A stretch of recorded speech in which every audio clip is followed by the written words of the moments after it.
Greetings and welcome to the 1-6 Scale Man. Proudly presents another episode of You Know What It Is, man. Collectors Lounge International Sunday Fun Day, man. I'm your host, Leo Rockwell, for the 1-6 Scale Man YouTube channel. Do me a favor, hit that like button, subscribe to the channel, hit that bell notification so you're always up to date as to what we got going on over here on the channel. And man, we had a week. We had definitely had an incredible week. We had a few reveals. We had a couple of releases. We had the release of, you already know what it is, James Gunn's Superman that actually dropped.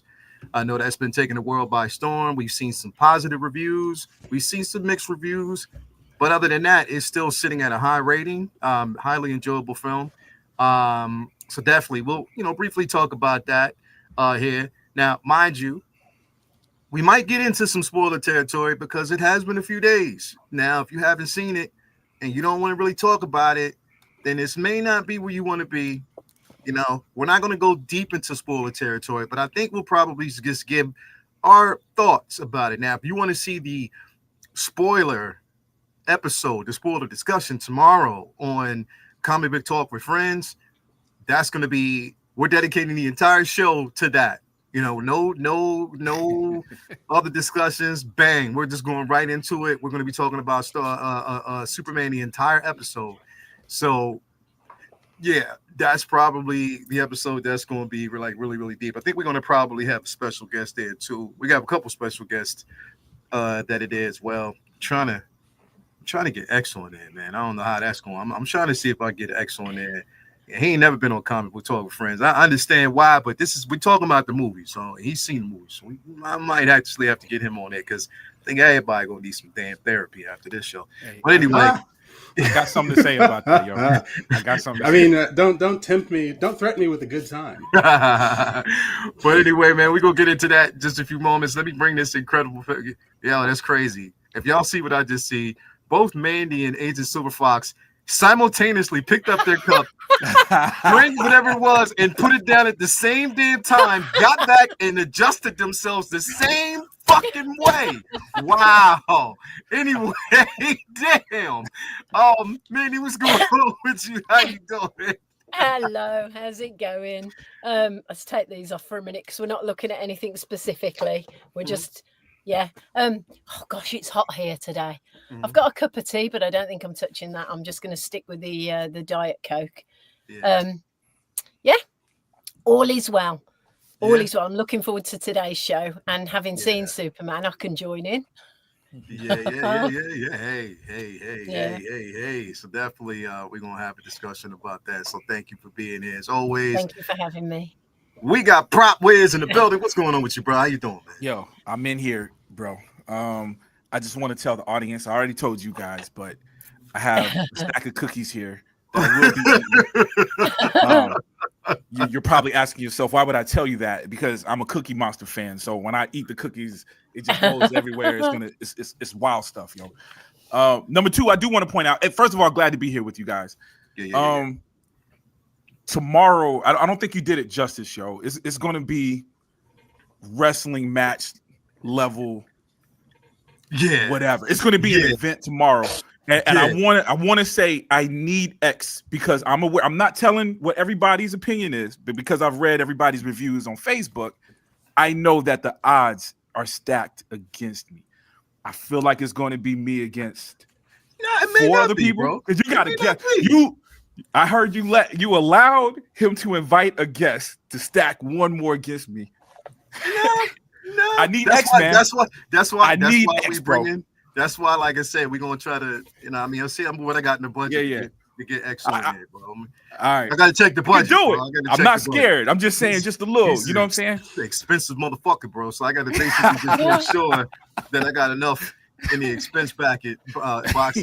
You know what I mean? Because this next dude be draining me, bro. Like this next cat drains me because I gotta actually pay YouTube for explicit content. You gotta make sure there's no money. You know what I mean? Because this next cat, he's explicit from afar as well.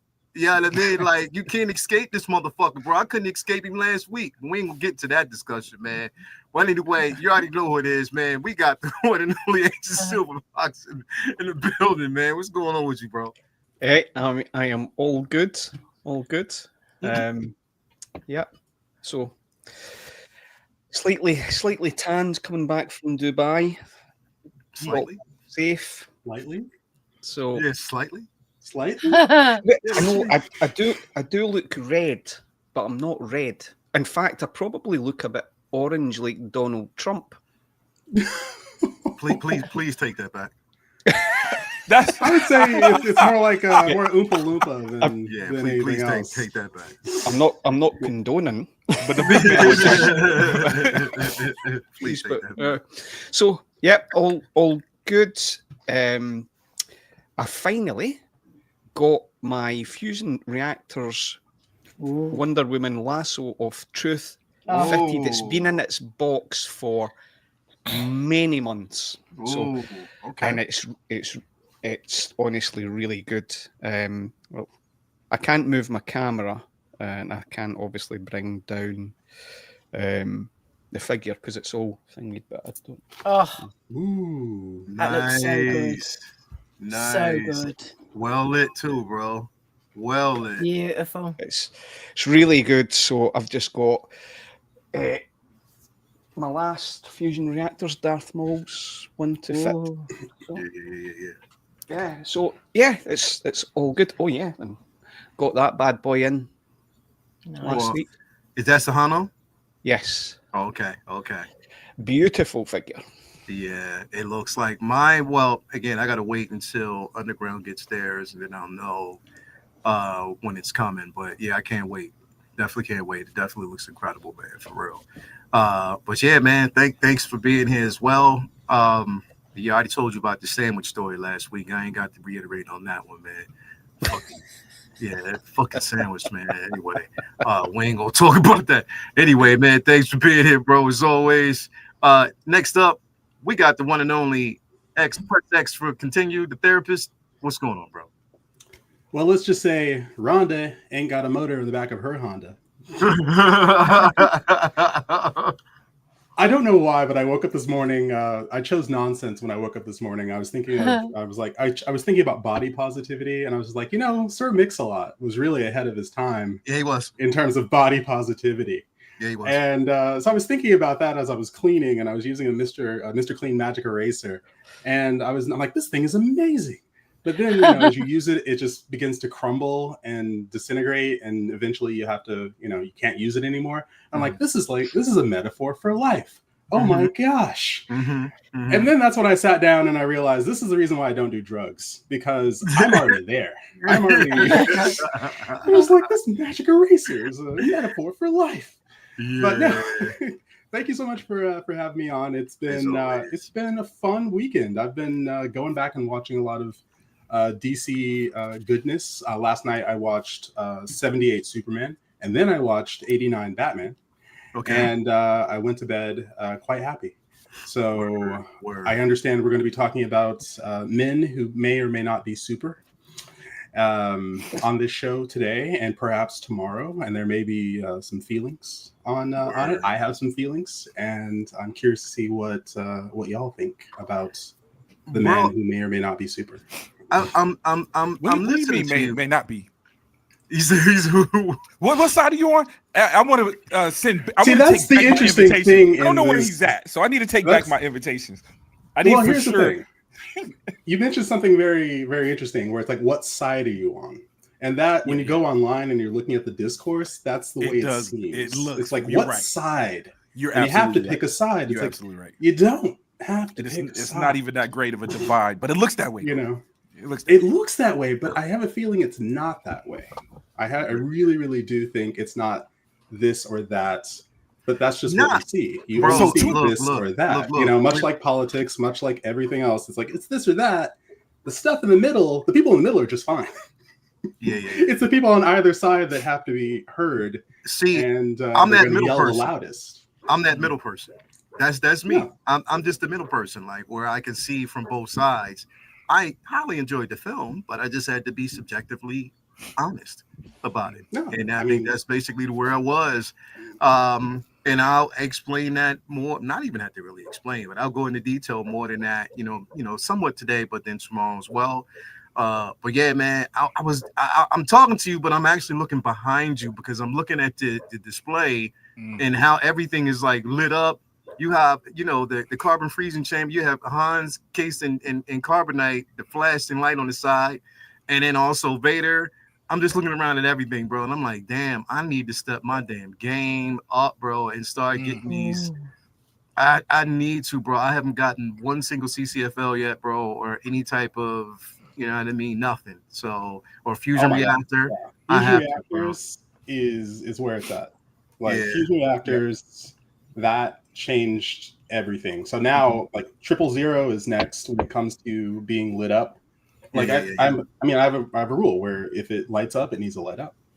And slowly but surely, everything that needs to be lit up, droid-wise, is going to be lit up. So the first thing I did was the C-3PO and R2-D2. I don't know if you can see them, but they're lit up quite well. Yep. Because a droid with, that's not lit up looks dead. So it's just like, oh no, it's not turned on. You just killed my droid. I know. Right? After that, the next thing is going to be replacing all of the lightsabers that I've got with fusion reactors. So it's going to be a process, but I'm looking forward to it. It's going to be part of Collection Room 2.0. Yeah, bro. That fucking looks absolutely fantastic, man. I'm just looking at that just now, man. I look at around the room. I just want to look at everybody's display and see how well it looks and how everything is, man. That definitely looks incredible. Of course, you know what I mean? Agent Silver Fox looks like not even a butt skin is on the floor, bro. It's that clean, man, like straight up. So, yeah, man, and Prop has his whole background setting like a cinematic. This is a cheat room. This ain't even the real room. This is a the cheat room looks good. If I knew we were gonna do show and tell, I'm gonna go to the next room next time. The cheat room looks good, and of course, Mandy is just displaying all her glory herself. So definitely, tiny art guy. I've got tiny art guy. Tiny art guy is that guy. Definitely is definitely that guy, man. So I appreciate that as well. And thank you guys out there. Let's get to the chat real quick. Let me see who we got in here. We got my man Cisco Mafia in the building. What's going on with you, brother? Thank you for being here, man. As always, bro, for stopping through. Definitely got to get you on the show sometime. We got Justin McFly in the building. Thank you for being here. Windman 42 is in the building. Thank you for being here, brother. As always, appreciating that. Let me see who else wait a minute before we continue. You know, when I drop an octave, what happens? I don't even have to say no. I'm not even gonna say nothing. You know what I mean? I don't think I prepare for his arrival. I'm just gonna leave it at that. I ain't gonna say nothing. No. What up? What's up, everybody? Hey, bro. See what I mean? It just reverberated through everything, bro. Like everybody, as soon as he said it, everybody. Yeah, I mean. So anyway, man, thanks for being here, bro. Stopping through as always, man. Who else do we got in here? Charlie the Unicorn is in the building with us. Thank you for being here. Rose with a jacket is in here. Thank you for being here. We got Mitchell Lawrence. Who else do we have in here with us, man? As always, we got Striker 47 in the building. Thank you for being here. I love that. I love your picture, bro. That looks incredible. You got McKinley in here. Thank you for being here, man. As always, drains me pause whiz. Haha. You already know, man. Commander Green is in the building. Thank you for being here, bro. Fick Pose is in the building. Thank you for being here as always. Sterling Fine Arts is in the building. What's going on with you, brother? If you ain't got a print from him, man, you're missing out on something for real. CJP Models is in the building. Thank you for being here. 12-inch Moose Dreams in the building. Thank you for being here, bro. Noon, have a great stream, man. He said, I'm seeing Superman at noon. Thank you for being here, stopping through, man. Tommy Tyner's in the building. Thank you for being here, brothers, always. And we got my man, as always, Palal is in the building, man. Appreciate it. Thank you for stopping through. As always, we got my man, Movie Cannon, in the building. Thank you for being here, bro. As always, we definitely appreciate having you in here with us. Now, before we actually go through with this, I got to always, pay homage to the places where we get these figures from. First and foremost, starting off with my main man, my guy, Ray, over there at Underground Figures. If you're looking for the latest and greatest, hit him up. No NRD. Shipping and handling is definitely reasonable. Sign up for that newsletter so you're always up to date as to when new figures arriving, or in shipping, or when one's basically been revealed. And also create yourself an account, because you never know when it might be free shipping or a discount code on the figure of choice. So just wanted to actually put that out there as well. Also got to give a shout out to our guy Ray over there at Hawkworth Toys. It's Hawkworth Ray.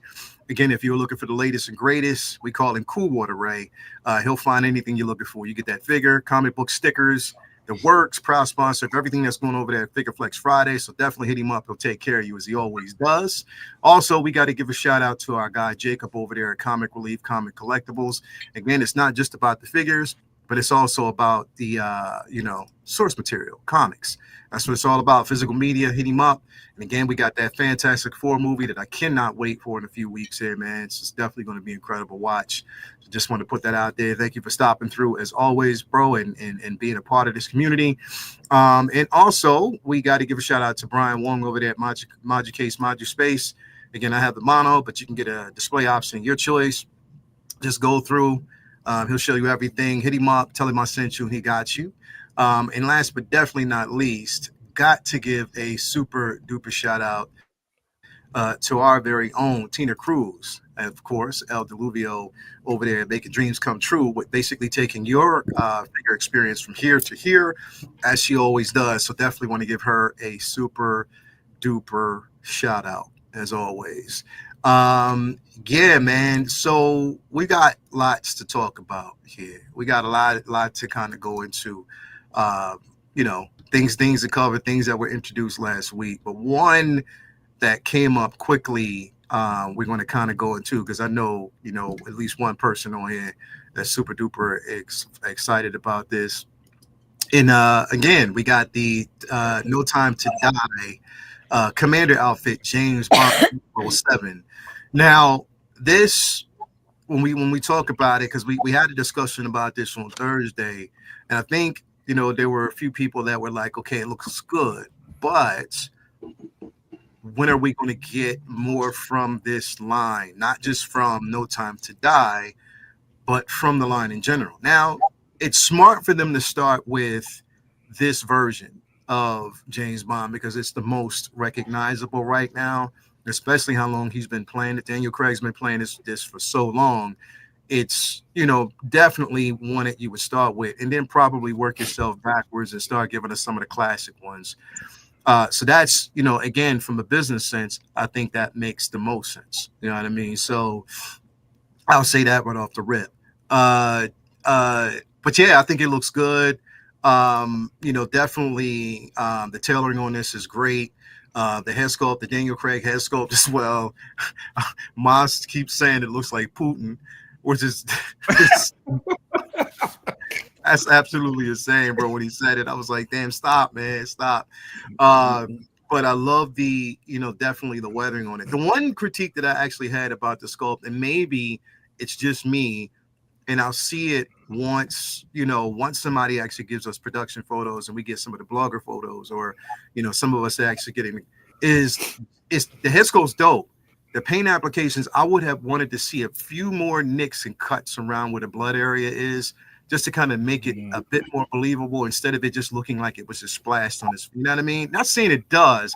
It's a little small critique. That's just for me. But besides that, I have nothing to say, wrongly about this. It looks like they're going to have the soft goods with the boot, so you will be able to articulate the ankle there as well. His pistol, everything that he actually comes with, I think looks incredible, man. Ian, what's your thoughts about this piece? And I already know you pre-ordered it, but what's your thoughts about it, man? Oh yeah. Hey, listen, this is not only just pre-ordered, I've paid for it in full and I get it next month. So word. Yeah, so it ships in August. So I am so looking forward to it. This is, in terms of No Time to Die, this is the look myself and Shane, 1/6 figure focus, when the Tux suit was released, we talked about this outfit. I love this. Real quick, Costco's in the back. Oh, is he? All right, sorry about that, because I needed to, I'm behind the scenes, so I can't really see the screen, but thank you, man. Let me just bring him in real quick. All right, we got everybody just coming in with some food, man. Like, hey, yeah, boy. If I'd have known this is like the lunch, you know what I mean? The yes, brunch. This is Collector's Lounge brunch. Okay. I'm working today, so this is my lunch break. So okay. I'm able to hop on. So if I just pop off, If I pop off, that sounded funny. No, it's already too late. If I dip out, please. if I dip out, I will. That's why I'm heading back to work. But Word. hi, everybody. How are you doing? Hey man, thank you for being I here. love as this always, figure. man. Yeah. But I want definitely, to hear more from Ian. I want to. Yeah. Ian, go ahead, man. Finish up, man. What were you talking about, bro? Yeah, so I love this look. It actually reminds me of my childhood.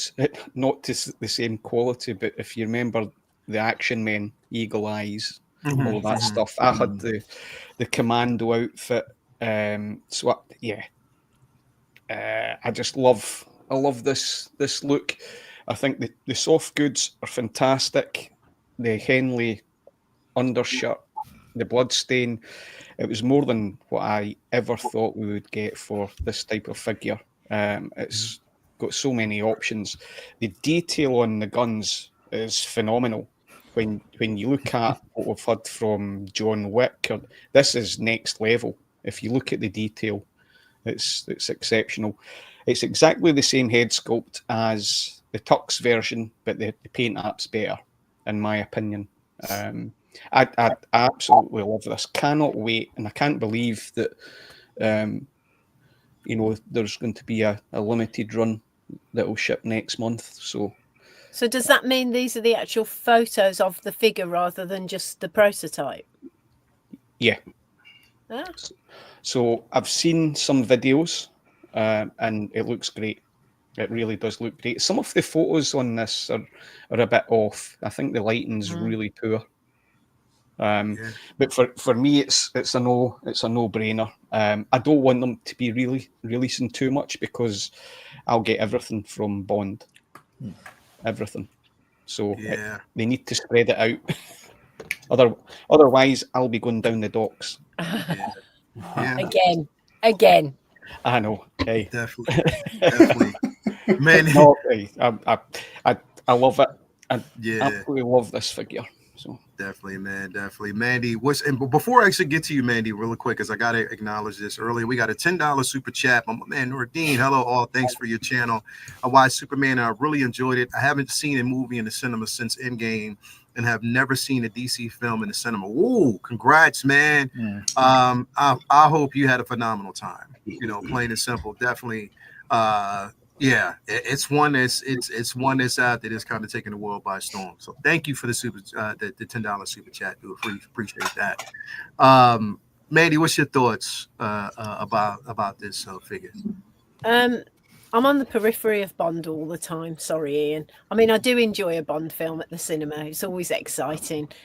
Lucy is probably more into Bond than I am, but I do like Daniel Craig, and a rugged man in a dark blue jumper. Can't beat it. This outfit's ace. I like the head sculpt as well. I do. I think it looks like him. Could it be better? Probably a little bit, but you could even swap out the eyes. You can buy different eyes now, or pick the eyes out of Ahsoka, stick him some nice light blue eyes in. It looks good to me. Will I get it? Probably not, because I'm trying to be careful. I'm trying to not pre-order, and I'm trying to be careful. But it looks ace. It looks really good. Much, for me, tons better than the suit version, the Tux version. There's nothing about it I dislike, really. It looks great. That's it. Yeah, that is it. Definitely an incredible piece. To have. Prop, what's your thoughts on this piece, man? Bro, it's James Bond, son. So it's there. I haven't pre-ordered it yet. I pre-ordered the other one. I'm really hoping they fix the tux. I think the stitches in the tux were a little big. So my focus is that one. That's the one that I want. You know what I'm saying? This one is interesting. But I'm hoping for more figures. You know what I'm saying? It's a weird thing, dude. I really wish they had started with Sean Connery. For some reason, when they announced it, I thought it was going to go in order. You know what I'm saying? I was hoping they was going to release everything. With them starting with this one, I'm both scared they're not going to release older ones, but I'm also scared that they are going to release other ones. So I'm holding off on this one. You know what I'm saying? Because I don't know what else they're going to drop. You know what I mean? Am I going to have the money? It's a money issue, man. We running thin. It's been a year for 1/6 scale collectors in general. But if you really look at it, I think the last couple of months, man, they've been putting a sledgehammer to my wallet, yo. So this is one of those things where it'll be nice to have. You know what I'm saying? But I do think it's dope. I'm looking at it. I'm hoping I'll be able to get this one. Really looking at the other one. Yeah, and I don't mind. You know what I mean? I can't remember. We talked about it. What, Wednesday? Yeah. Dude, I can't remember if we had complaints. If I heard too many complaints, you know what I mean? I don't know if I think the head sculpt looks good. You know what I'm saying? I don't remember thinking it could be better. I just remember just thinking, where's the other one at? You know what I mean? Where's the other stuff at? So I think it's dope. This is Daniel Craig. It's James Bond, bro. Dude, there's what, 23, 24 movies? How many movies we got? 24 might be more than that. It's Ian. Sorry? How many Bond films? movies? Oh, Christ. 25. 25? Yeah, 25 Bond 25 or 26? 25? That sounds about right. 25. Well, Yeah, depends if the other Bond, Sean Connery's 7th one. I don't count that one. Thunderball doesn't Service, count. that's really counted. That looks as like one. a photograph of a person. But then again, if that's the one where he jumped over, he had that Thunderball's motorcycle that a did the remake. jump. I did I kind of mean, like that. Never say what's Never Say Never Again is a remake of Thunderball. So, like, would you Correct. count that? Only because of the motorcycle scene, I would count it a little bit. I give it a 0.5. Well, Makes let's sense. see what 24 and a Wikipedia half says. But anyway, man, my point is, we invested so much in these movies, dog. It's dope. You know what I mean? And I think he did. His run was phenomenal. And this is different too. I don't think my expectation for James Bond figures would be James Bond in a suit, which is why I'm starting with that one. So this would be nice to have. So we'll just see, man. I just hope it sticks around long enough for me to make that decision. Mm-hmm. Yeah, definitely, man. Bro, it's, you know, I haven't pre-ordered neither one of them yet, to be quite honest. You know, not because I don't appreciate it. I just don't know where it would actually fit for what I'm trying to do, what I'm into as of right now. But I will say this is working your way backwards because, again, you got to remember, bro, as much as we think that there's a lot of us older gentlemen and individuals out here, you know, collectors in general, whether you're, you know, man or woman, that we basically think that we, you know, everybody should recognize these figures when they come out. They don't. We have a younger crowd out there that probably half these people don't even know who Sean Connery is, bro, or Pierce Bronson, to be quite honest. So working your way backwards does make sense, because you kind of want to go what's familiar and then get people familiar with the line and say, okay, oh, these people played too. Oh, that's pretty dope type of situation. So that's the way I kind of, you know, view it. That's a good point. Yeah. X, what's your thoughts on this, man? I mean, I'm just happy that they released an alternate look. I mean, yeah, the tuxedo look, it's classic Bond, but I think this is just a far more exciting, far more dynamic look for Daniel Craig, and this is a look that a lot of collectors were hoping that they would get. I'm not going to pre-order any of the James Bond necessarily. At least at this point, we'll see. We'll see if they come out with Grace Jones. You know, give me where's Grace Jones?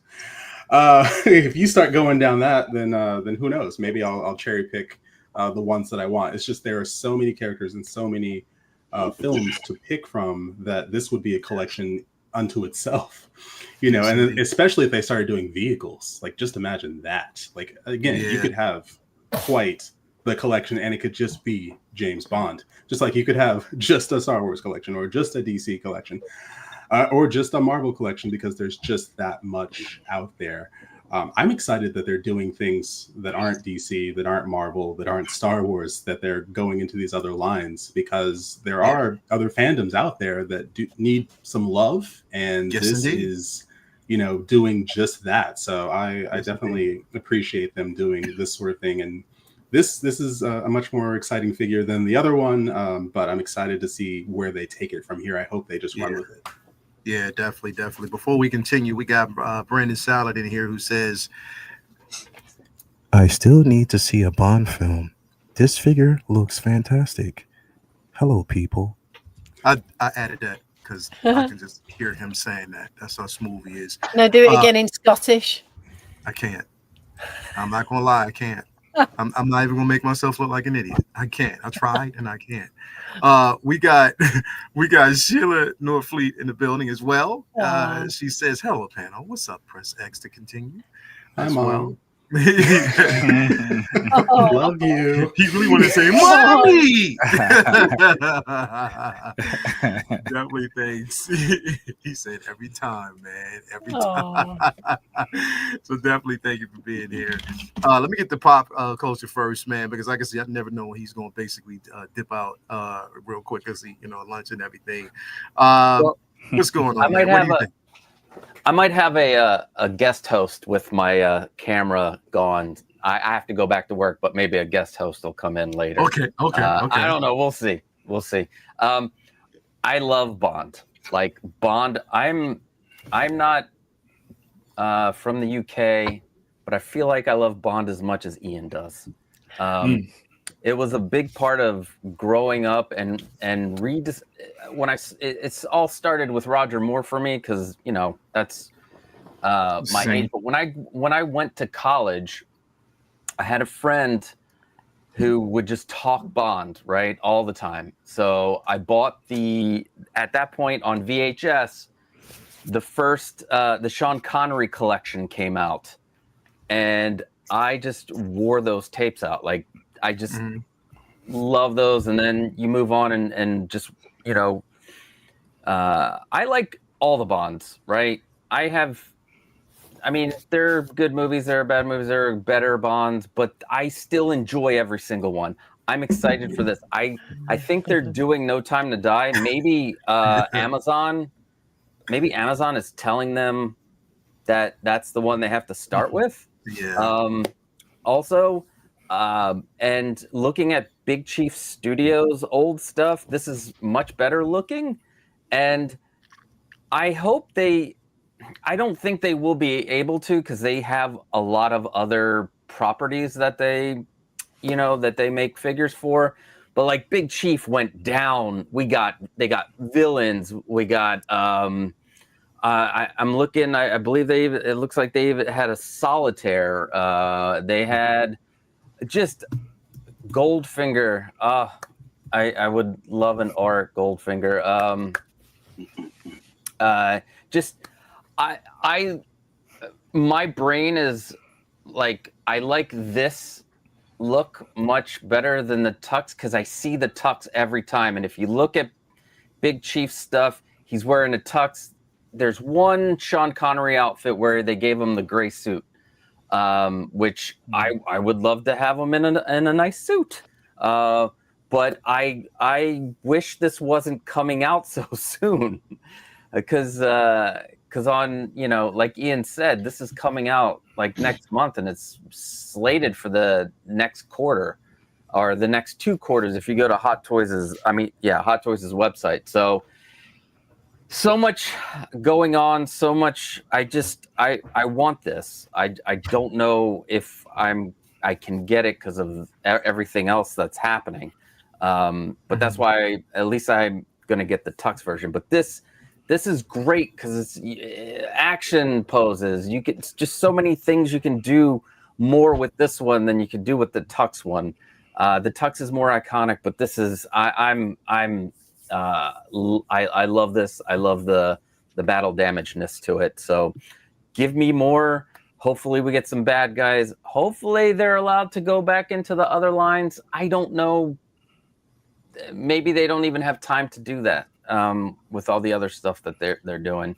But it would be amazing for them to do more. And if Yost can get the car license, then I'm sure we'll have a car, which would be amazing to have the car also with the contraptions inside actually working. So if I want oil slick, Yost better give me the ability to do oil slick, okay? And projectiles and ejection seat and all that fun stuff. Anyway, we're getting beyond this figure, but yeah, so that's my thoughts.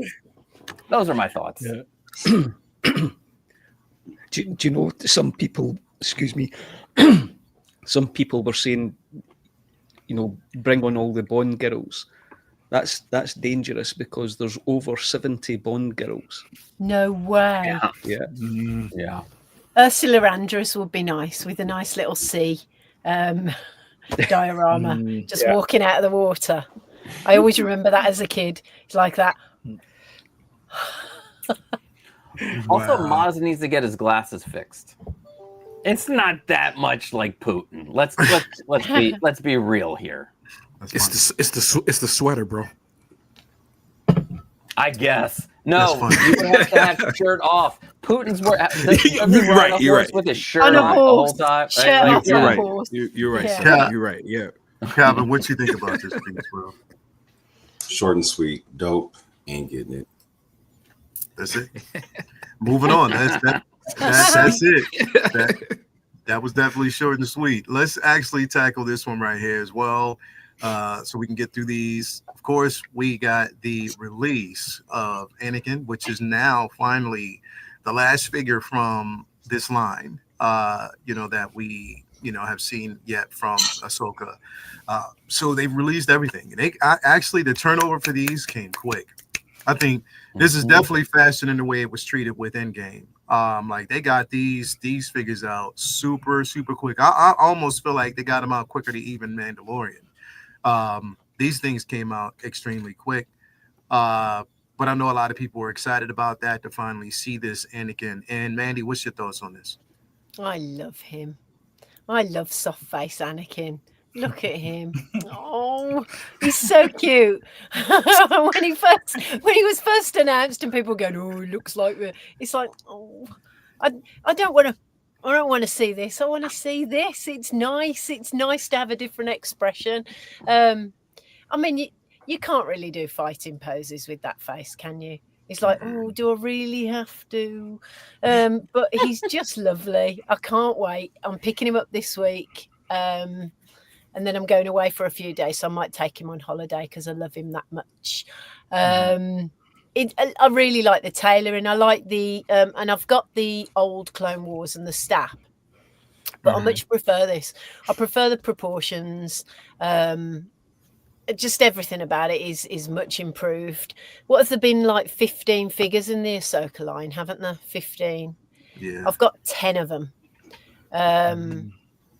It's probably the biggest line of it, but then I love the show and I love Rebels, and but that aside, I really like this Anakin. I like his little face. You can, if you want a straighter expression in photographs, you can just pull the mouth straight a bit, can't you? So that's not a problem. He's lovely. I love him. The end. Short and sweet, not that short and sweet, and a bit more. I really love him. Yeah, definitely incredible figure to have in the collection. X, what's your thoughts on this, man? He has a very tranquil facial expression for someone who committed a lot of war crimes. I'm sorry, go back and watch Clone Wars. Let's forget them. Forget those. He's turned over a new leaf. I'm not going to apply our real world morality to this series, because also that image before when it showed him and Ahsoka, it's like, oh yeah, no, child soldiers. It's like, oh god, this got dark real fast. Yeah. She was a child. She was a child soldier. But no, I think that it's really great that we got this look. For anyone who's a fan of the Clone Wars, that was a fun little treat in Ahsoka. And the fact that they committed to finishing the line, I mean, let's face it, we can name a couple of lines that they've started, that Hot Toys has started, that they have yet to finish, that they've teased and have yet to, follow through. This one, they went, hell for leather, and they got those figures out fast. And anyone who bought the whole line, I'm impressed, because that was a lot of figures. This show produced a lot of figures. So congratulations. Although again, as Charlie the Unicorn mentioned, we still haven't received an Ezra Bridger, but I'm guessing that's going to be a season 2 thing. More to come certainly on that. But no, I'm just impressed that they completed the line, and this is going to look it's going to look great next to young Ahsoka. Yeah, definitely, man. Costa, what's your thoughts on this, man? I think it turned out amazing. I put a picture of the show of Anakin, of Hayden, in this pose and tried to find a similar expression. It looks spot on. This is like the most Hayden figure, even more Hayden than the Anakin, the artisan Anakins to me. Yeah, looks exactly like it. Yeah. It's like it's way closer to Hayden Christensen than the others, and I think it's great. I have not bought any of the Ahsoka line. One, it's too deep, and two, a lot of the characters I'm used to. I saw them, and I've rewatched the animated shows so many times that I'm more of a animated version of the Ghost Crew and Ahsoka and all those characters. So I didn't go down this line, though. Mandy does make a good point in that this head sculpt's better than the other Clone Wars.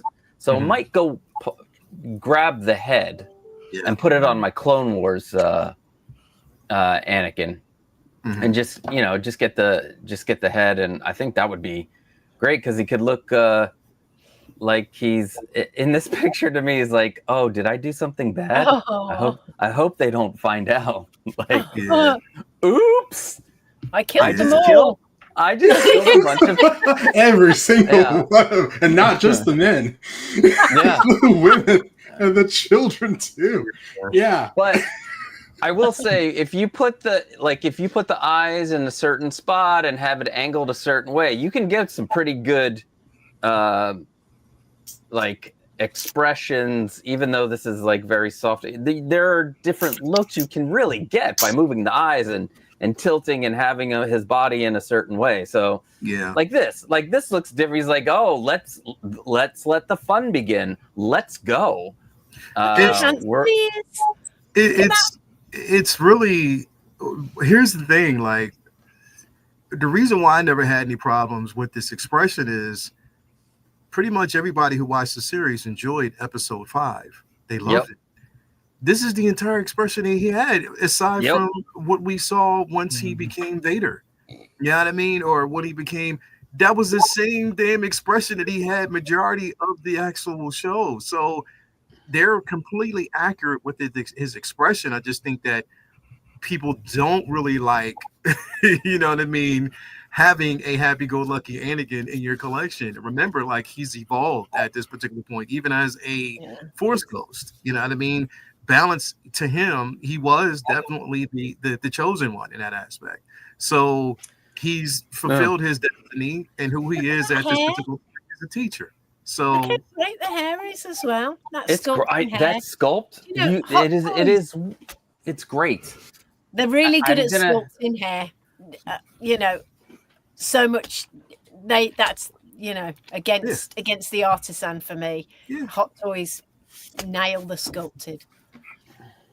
I think it looks good. I think. What were you going to say? I'm sorry. I'm just now. I feel like I've been talked into getting that head sculpt because I do like it better than the other Clone Wars, because he looks angry. Like, it looks more like a cartoonish, angered look on his face. Like it kind of looks like Hayden. It's like the old. It's like the what do you call it? The dark side Anakin, the original. It kind of looks like Hayden. It's not 100%, Hayden, but this looks like freaking Hayden. So just getting the head sculpt, hopefully I can find it for like $70 or something. Maybe people, because nobody's going to want this, right? Please part it out. Sell me the sculpt.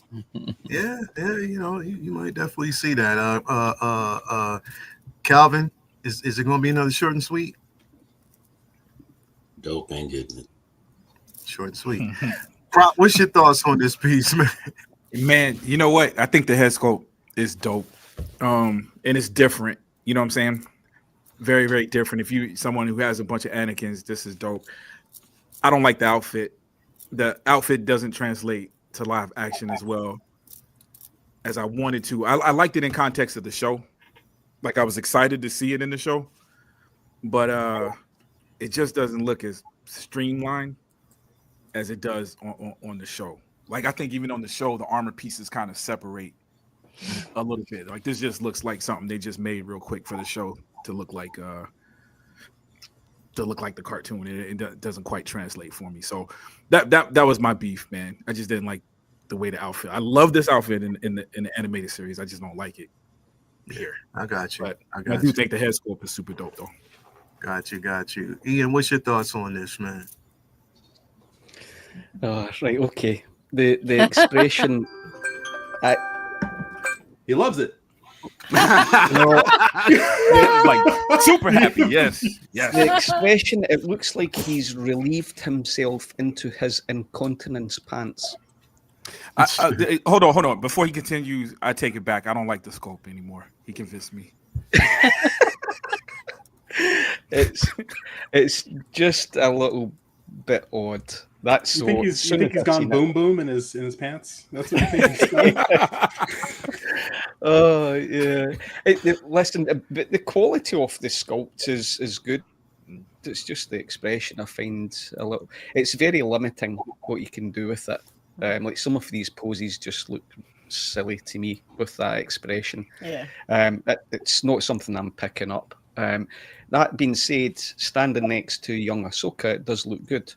I will give you that, but it does nothing for me, I'm afraid. No, I get it. I completely understand. I mean, it's not like not every figure is going to be for everybody, so that's just the way it is. We got it. Yeah. We got to kind of look at it that way. He does look like he's about to tell on somebody, though, right? He's sort of probably. But yeah, man. Like I said, I mean, it's just the way it is. We have some people. It's going to be split, man. Like a lot of people aren't really into this figure as much. It might be one that might sit for a while, But it is what it is. Next figure that we're going to get into here, of course, is again we have the Joaquin Phoenix Joker from the Joker film, first film. And this is the artisan version that has been highly anticipated. It's been moved around for a minute, but we finally actually have it in the collection. X, you already said that this is paid off, so I already know that you're actually getting it. We talked about this, briefly on Thursday. What's your thoughts, man? And if you want to share it again for those who may not have actually watched Thursday's show. My gosh, I mean, if you're patient enough, you get what you flipping deserve.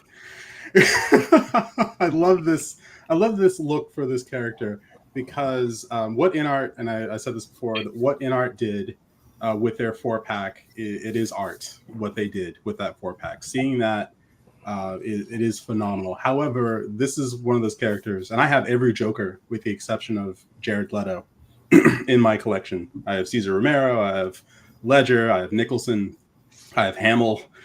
I have, all the Jokers, and this is the look that I really wanted because Joaquin Phoenix, his performance in the first film, I thought it was absolutely, phenomenal. And what he took with that character, he took the character and the audience on a ride, and you got to see the progression of this character, but you also got to see the systems that failed, that created this character, the support systems, the government support systems, the family support systems.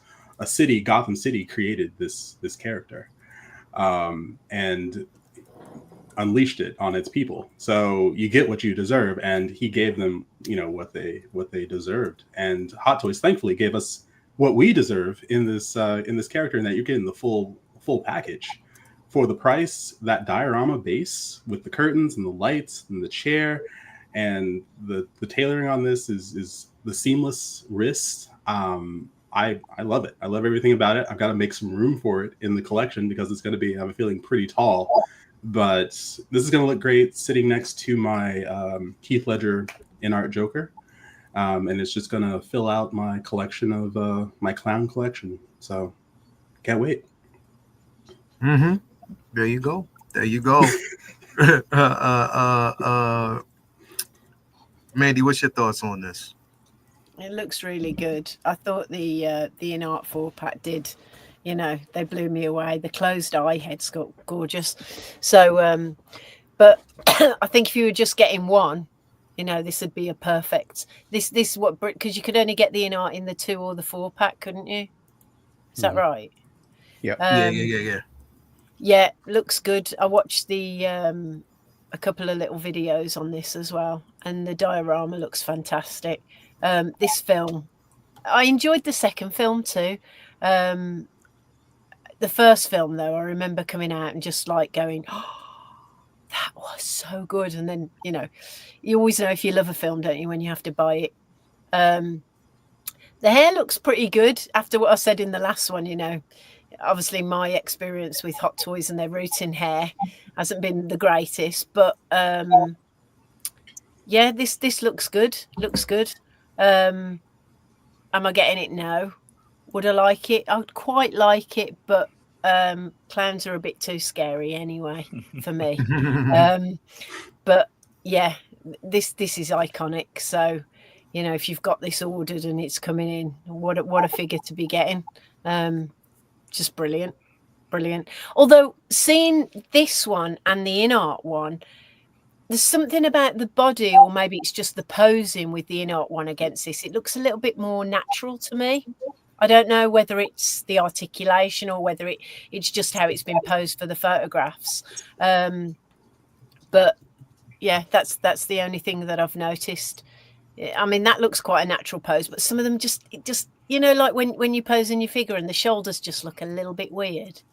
Mm-hmm. But I don't think it's the figure. It's probably just the posing. But yeah, Ace looks good. Definitely. I mean, I can't say anything else about it. This was the only suit that I wanted. You know what I mean? It's not. Everything else is cool, but I didn't need to have like every particular version. This is the one that I wanted. That's why I didn't go after the in-art. For obvious reasons. As well. But yeah, I definitely like this. Ian, what's your thoughts on this piece, man?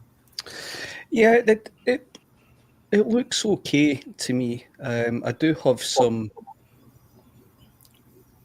items with it that I think's not as good as in art. I think the tailoring's not quite as good as in art.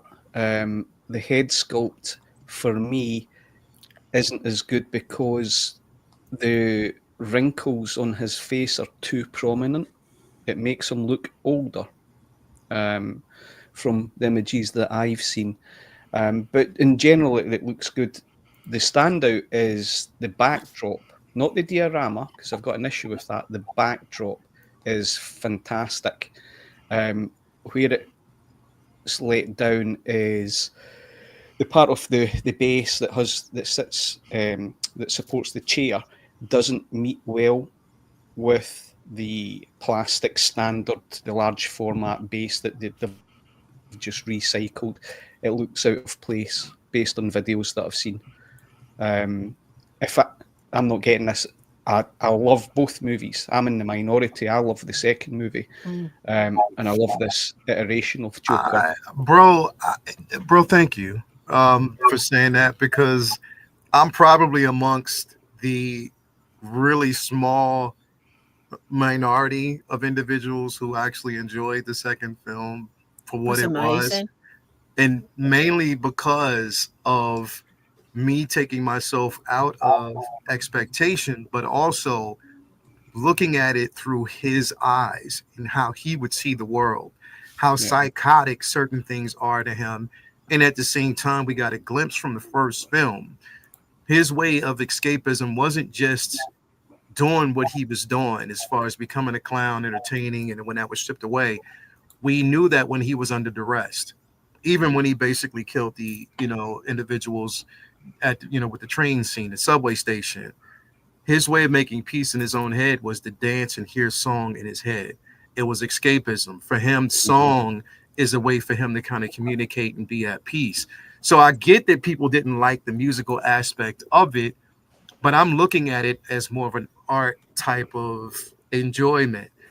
So I enjoyed it a lot more than a lot of people may have, because I understand that people with instability, individuals who do deal with, you know, even post-traumatic syndrome, or people basically who deal with depression or multiple personalities, there's ways that there's coping mechanisms on how they would actually receive information in, you know, the input output type of situation for people dealing with these type of things. So I enjoyed it a lot more than a lot of people, but I can understand the divisiveness. So just wanted to kind of put that out there. Yeah, no, that's exactly how I feel. I'd done a show talking about this movie, and me and Lucy's obviously a doctor of psychology, and we thought the second movie was genius.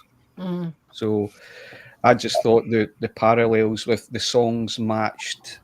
Yeah, listen. And how it was shot as well. You know, the umbrella scene where all the beautiful bright, just gorgeous.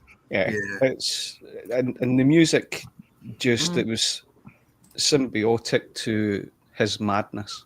I just thought it was fantastic. So, but I also, much like Superman, I also understand why some people hated it.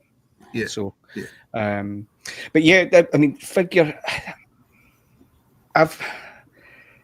In reality, I should be picking this figure up, but like Press X, I've got all the other Jokers, even Jared Leto. So I don't know. I might down the line, but I would certainly need to do something to the base on this diorama, because the backdrop is a real standout. I think they've nailed that. I love it. Yeah, definitely, man. So I will be getting this once it hits, because I definitely wanted to have it.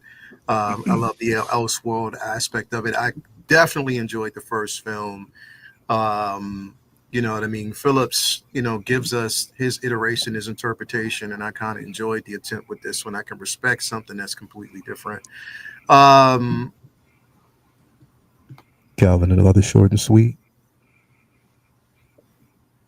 See, now I feel like I have to do it because you keep making a point. And now for the short and sweet take. It sounds like make it short and sweet. Short and sweet. Not getting it. I actually wanted the Subway suit, but I wasn't getting the 4-pack to get just the one I wanted. So I passed on all of them. I absolutely love the diorama piece for this, though. So I wish I had gotten it for that alone, but they with plenty of other stuff I got coming in. So no, it's a pass for me. Got you. Definitely understand that. Looks good, man. Prop, man. What's going on, baby?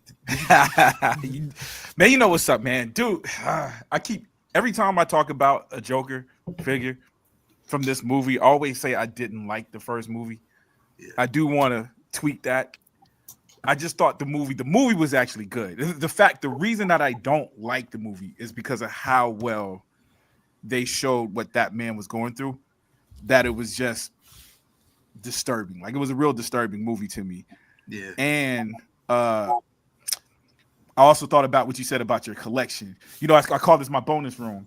This is actually where the figures go that don't fit what I collect. So this is where I got my Edward Scissorhands, Beetlejuices and stuff like that, versus my main stuff is mostly superhero stuff. So if I was to get this would actually go in this room, because even though Joker is a comic book character, when I watched that movie, it just wasn't connected to that world for me. That was also part of not me disliking the movie, but where I just didn't connect it to the thing that I love, which is Batman. With all that said, I'm the opposite of short and sweet, by the way. I do love the figure, though. You know what I'm saying? I thought Joaquin Phoenix did a phenomenal job.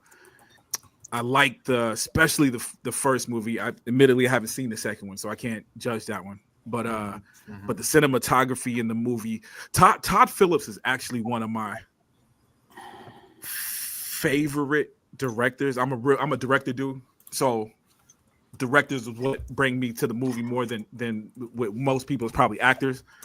Dude, I can watch the Hangover movies over and over again. I can watch Due Date. I can watch Due Date over and over and over again. So I actually, and even those movies that are funny, he said his cinematography, the color grading, the editing, the timing of the scene, all that stuff that's him was in this movie. But again, it was just that disturbing aspect where it was just hard. It was just parts of this that was hard for me to watch, which I'm sure was the goal of it. So anyway, as it relates to the figure super dope. Like the way it looks. Not getting it. Y'all like how I hit you with the long description and then I hit you with the short and sweet. Well, you mentioned that you were the opposite of short and sweet, and I was thinking long and salty, but I decided not to say anything. Ooh, no. There's a pause with it now. I don't know where it just don't feel. Yeah, come on, thank you. Pause.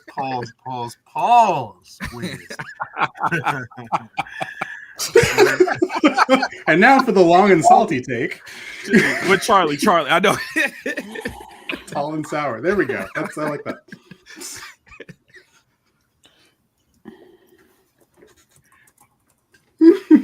I ain't saying shit. Oh man. All right. Is Costa you still there, bro? I don't know who Costa is, but I'm gonna keep it short and sweet. I think the figure looks great. Not getting it. Peace.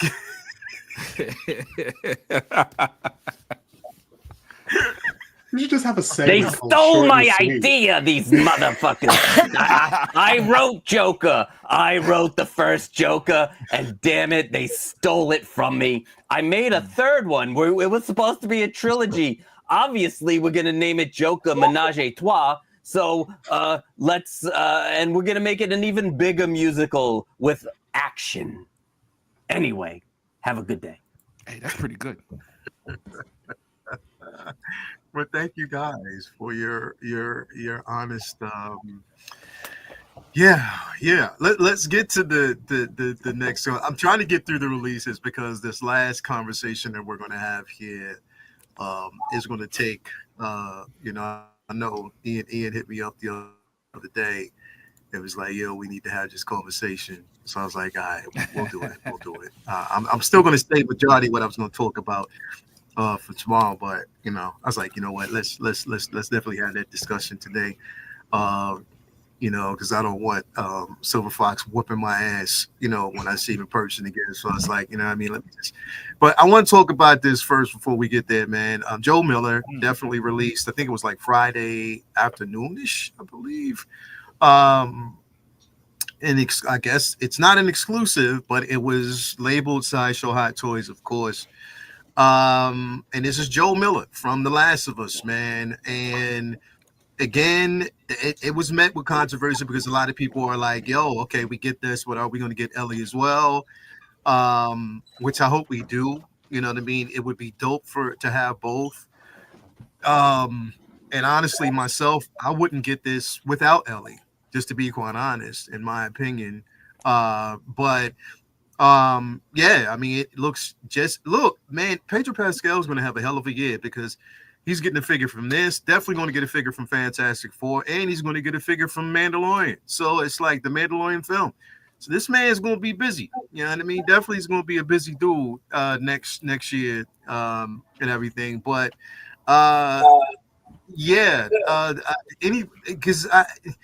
what's the consensus? Like, what's the thoughts around the panel about this, man? Anybody want to actually go first? Well, actually, I was just thinking of having all three of those figures, this and Fantastic Four and the Mandalorian, and then just recreating that Spider-Man scene where they're all pointing at each other. If someone does that, I just think that would be fantastic. Yeah. But those are all my thoughts.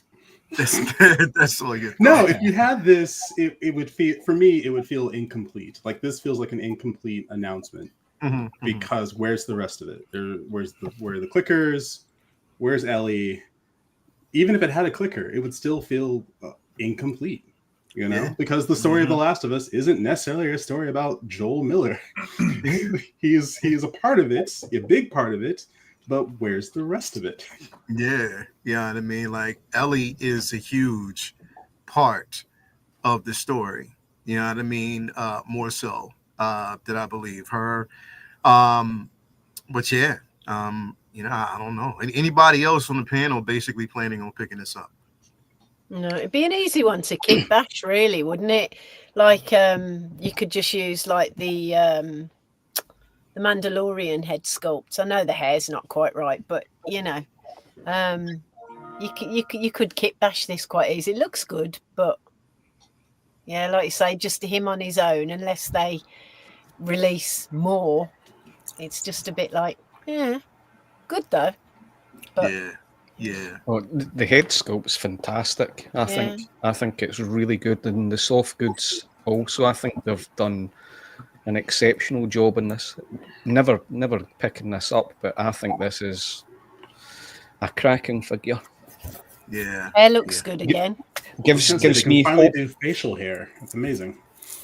Gives me hope to get a good Reed Richards. So Fantastic Four's my jam. Can't wait. Yeah. Yeah. And Victoria's Cantina, which Mary asking for a friend. Victoria, thank you for being here. Like, I mean, literally, arguably, undisputedly one of my favorite shows on YouTube, period. And I love being there. I can't. Victoria, please tell me you're gonna have like a Halloween show and a Christmas show, because I do want to be there, because I think that you match both perfectly with just the pure emotions and the conversations that we have. I just love the show. It's a feel-good show about collecting and just talking about it's like primo. You know what I mean? I love it. So just thank you for being here as always. But she said asking for a friend. That's crazy. That's funny. But yeah, I think yeah, man. Like that's all we need, all the articulation. Yeah. So definitely, man. Like, listen. What you got anything to say, Acosta? What? No. I was gonna say I made a trilogy of The Last of Us. There was supposed to be part 1, part 2, and my magnum opus was supposed to end with adding a third character and calling it Menage a Trois. But those bastards, they stole my idea again. So, but the figure looks great. Yeah. Did you like that callback? I called it back to the Joker. Yeah. I'm just amazing. That's how comedy works. We work in threes. Maybe there'll be a third callback. Yeah. There'll be, yeah. So this one was my menage a trois of jokes. Thank you. Yes, sir. This definitely looks incredible, man. It does look great, by the way. It feels like the secret word for the day is menage a trois. Just every time he says it, like a Pee-wee Playhouse type situation. We're like, Yeah, I won't. This right here for me, like I said, I mean, unless I definitely want to see Ellie. I hope they do Ellie. They got to give us Ellie, man. One thing that they're going to do, I will say, Ellie will be a limited edition exclusive of 2,500, because that's what's going to happen. They're not going to make. They're gonna 000 him. I believe. You know what? And I believe you are absolutely right. I believe you are absolutely right. That's the crazy part. They're gonna artisan her, right? Watch. They're gonna give it. Let's get the pony or the long hair and the. Yeah, I don't know. Yeah, we'll see. We'll definitely see. They're dumb like that. They're dumb. We'll definitely see, man. Yeah, we're gonna move on from this here really quick. Because we got some things to talk about, man. I wanted, and again, like I know people want to talk about that. What is it? Death Stranding figure, but I have no stake in the game on it. They haven't released it yet as far as a figure that we can actually look at. I haven't played the game, but I think I want to. This is more pressing for me because this is going to take a bit more conversation here. Last week, I got a chance last Tuesday to get an early showing of me as Calvin X, I believe as well, also Prop and a few others got a chance to basically see this Tuesday night. I saw it at 7 p.m. That night, and got a chance to kind of sit back and just observe it and watch it. I didn't go in with any type of high expectations like a lot of people did, like saying, oh, it's going to be amazing, it's that third. I said, I think it's going to be good. But I'm like, you know what? I'm not going in with overly hyped expectations for it. Went in, watched the film, and I can say that it was a fun film, man. It was definitely fun, for me, and I specified this in the very beginning, even of my review. I have no loyalty to either James Gunn or Zack Snyder. My loyalty is to film and the enjoyment on screen, the direction, the writing, just the full cinematic experience. That's where my loyalties definitely they lie. So I'm not going to basically be biased towards any particular version to say whose is better, this, that, and the third. Who executed which version. No, I'm going strictly off of just watching the film. For me, and this is mainly for me, yes, it was a good film and it was fun, but there were certain things from this film that was a detractor for me specifically. Again, one of the biggest detractors for me was, as I said in my review, was the Gunnisms. Every time it gets to a scene where it's almost serious or getting to those serious beats, he injects the jokes into that particular scene because it's almost like he doesn't want us to take it too serious or afraid to really display that. That's just my opinion. I'm not trying to anybody else's viewing. That's basically your opinion, and you're entitled to that. All I'm saying is, for me, the experience was I was afraid that was going to be one of the biggest things. Two, listen, Superman 1 million. We got, Man of Tomorrow. We have so many different versions of Superman that are out there. Yes, I know that there's a way of going into the interpretations, taking a book and trying to translate it on screen because that's the interpretation that you're going for. To me, not every interpretation of Superman is going to translate well on screen. That's just me, because this particular version, and I understand that he was trying to humanize the character. I get that. And it's not just about punches and powers.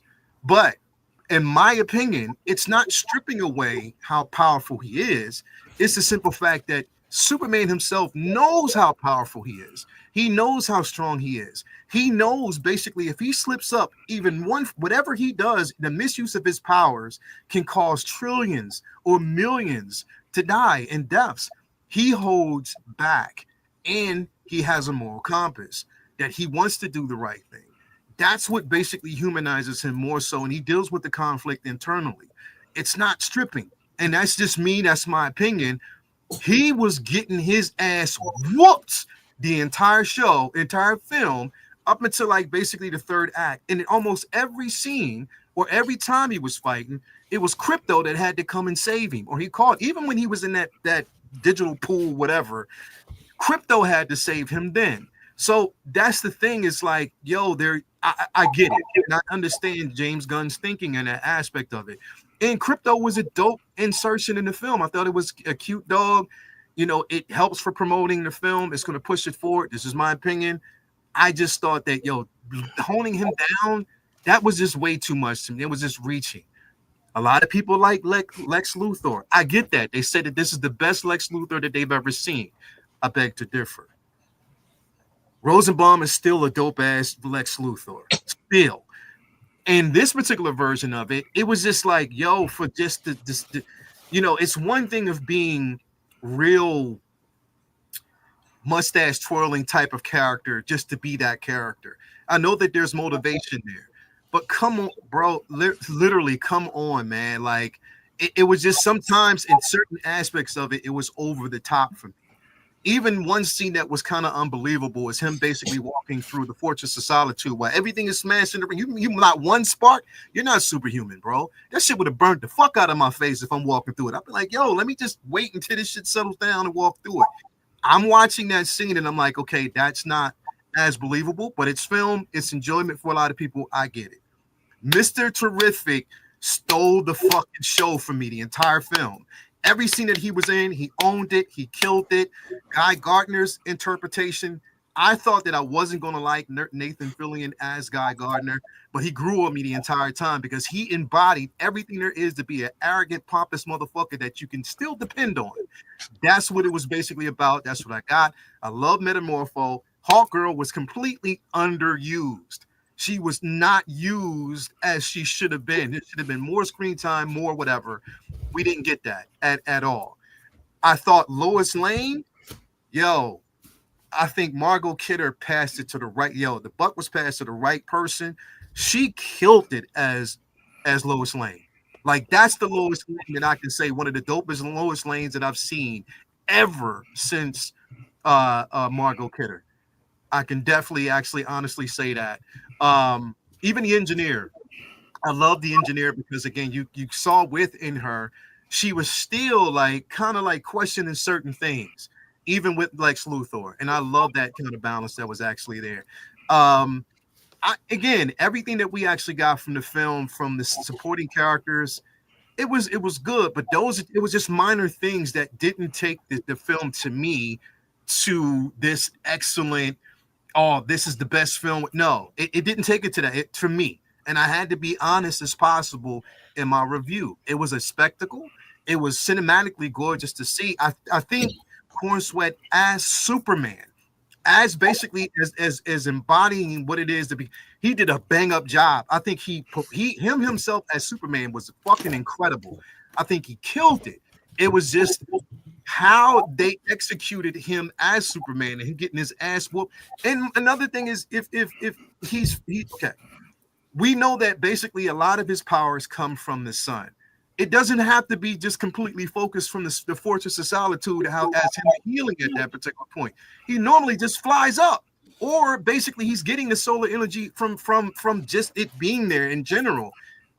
I don't know. It was just certain things that kind of took it out. It took away from me, but I enjoyed the film. I'm not saying it was a bad film. It was a good film. It was a fun film. But I had to be honest about it, and was like, it just wasn't that excellent film that everybody's saying it was. For me, it was good. It was enjoyable, and I enjoyed it. Would I see it again? Yeah, probably would. But I just thought that it was basically good. Anybody want to interject and say whatever they needed to say? I just need to get that out. Leo, I don't disagree with anything you've said. I think there was more good. In my eyes, there was more good that it kind of removed some of the issues that I had. Overall, out of 10, I give it an 8. I had a thoroughly enjoyable time watching it. I'm glad it wasn't another origin story. I liked how it started. It just dropped you in and off you went. I think the whole cast was excellent. There's flaws with the writing. It was a bit too much. It was a bit rushed. The big thing for me that I really liked, I liked the humanity aspect. The world's a shit show just now, and I really, I wanted to see something different. I like the Snyderverse, but I wanted to see something different, and definitely got it. I loved the relationship between Superman and Lois. I thought that was fantastic. I think Superman's parents, I loved that, and especially his pa. There was one bit I teared up. It made me think of my own dad. So I connected quite a lot of it. It was too goofy at points. It definitely was a bit goofy. That's why it wasn't an excellent movie. It was good and very enjoyable. I think Guy Gardner, Nathan Fillion, I thought he was fantastic. Mr. Terrific, again, everybody I really enjoyed in terms of the casting and their acting. Lex Luthor was a bit OTT for me. I think Nicholas Hoult was brilliant. He delivered on the mandate. It was the writing that was a little bit off. The one thing that I really didn't like was that Lois Lane got in Mr. Terrific's ship and relatively easy flew that thing. Yeah. Come on. So there's things that he did say it was intuitive. I was about to say he did say. And it had intuitive. sat nav. It had sat nav. She was all right. Oh my goodness. So yeah. Listen. We know it's sci-fi fantasy, but that just took me out a little bit from it. Crypto, the dog. I'm obviously a dog lover. Really enjoyed that.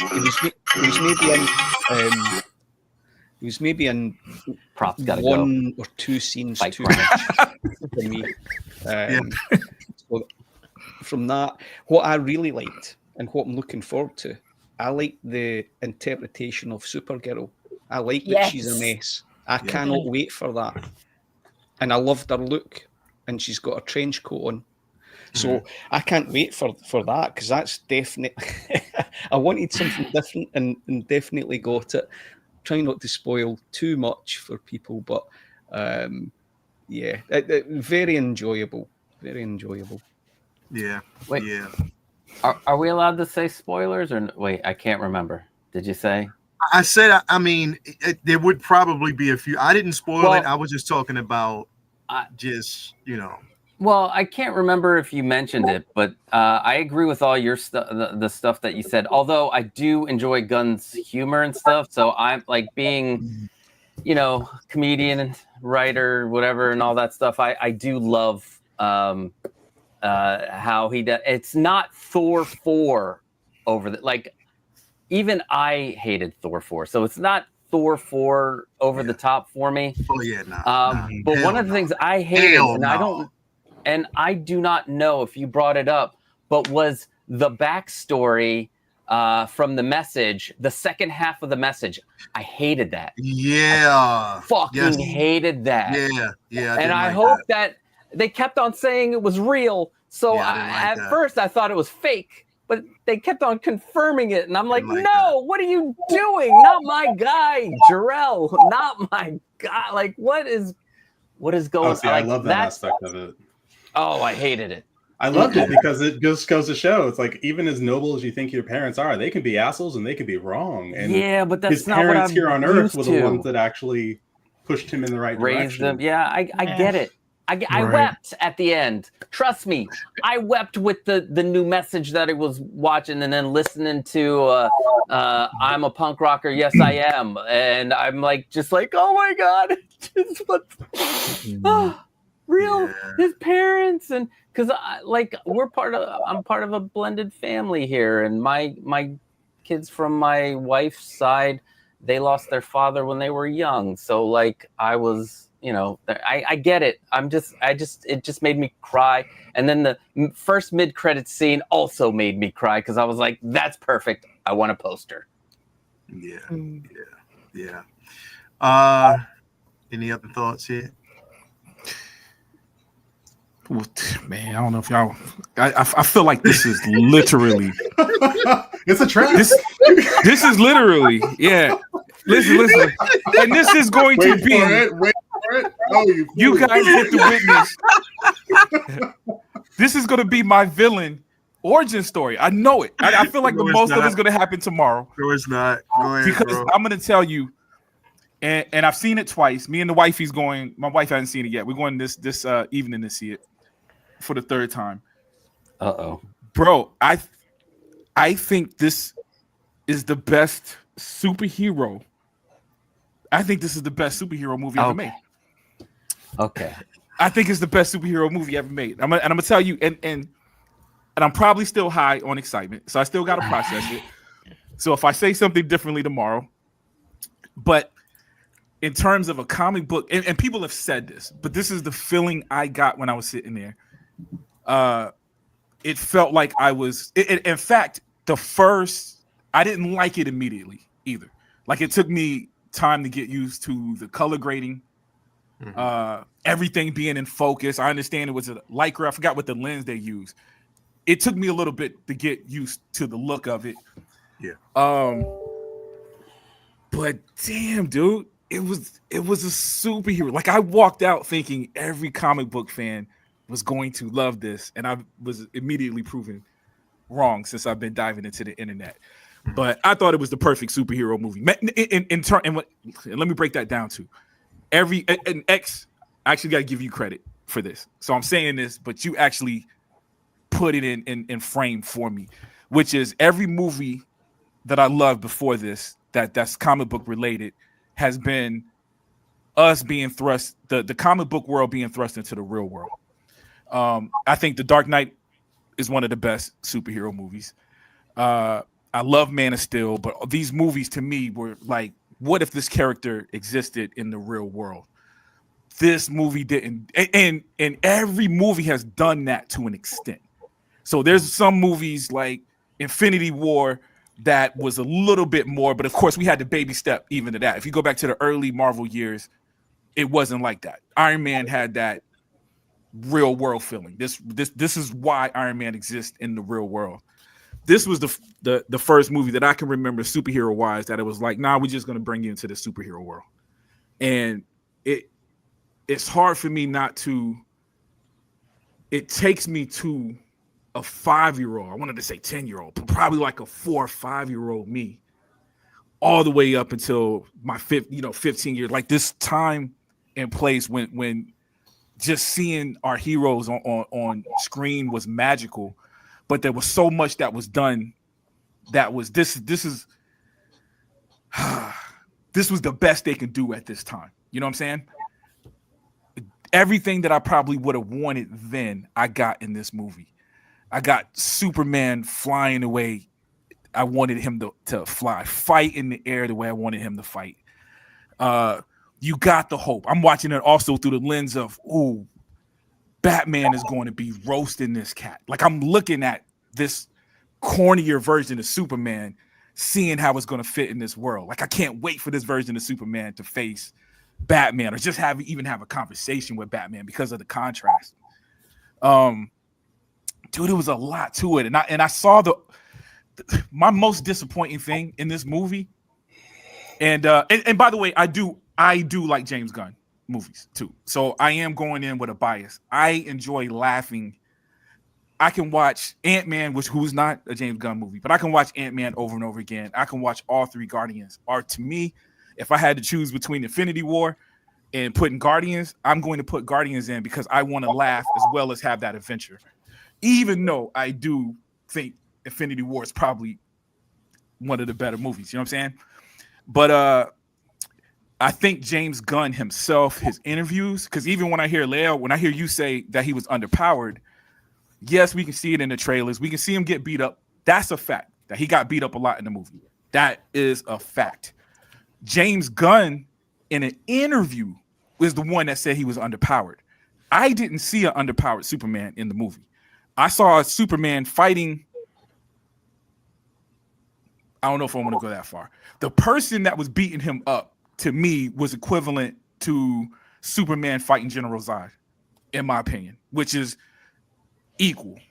On top of having the smarts of Luthor training this person or guiding this person that's fighting them. So you had brains of Lex Luthor and the strength of Superman. Dude, it makes sense. He couldn't get out of a weird black hole river. He had kryptonite poisoning. He had this sign. You could see it in his veins after that scene. You know what I mean? So I felt like there was 2 times when he was underpowered, if we use that term. And again, I don't think he was underpowered. I just think he was facing something he hasn't faced.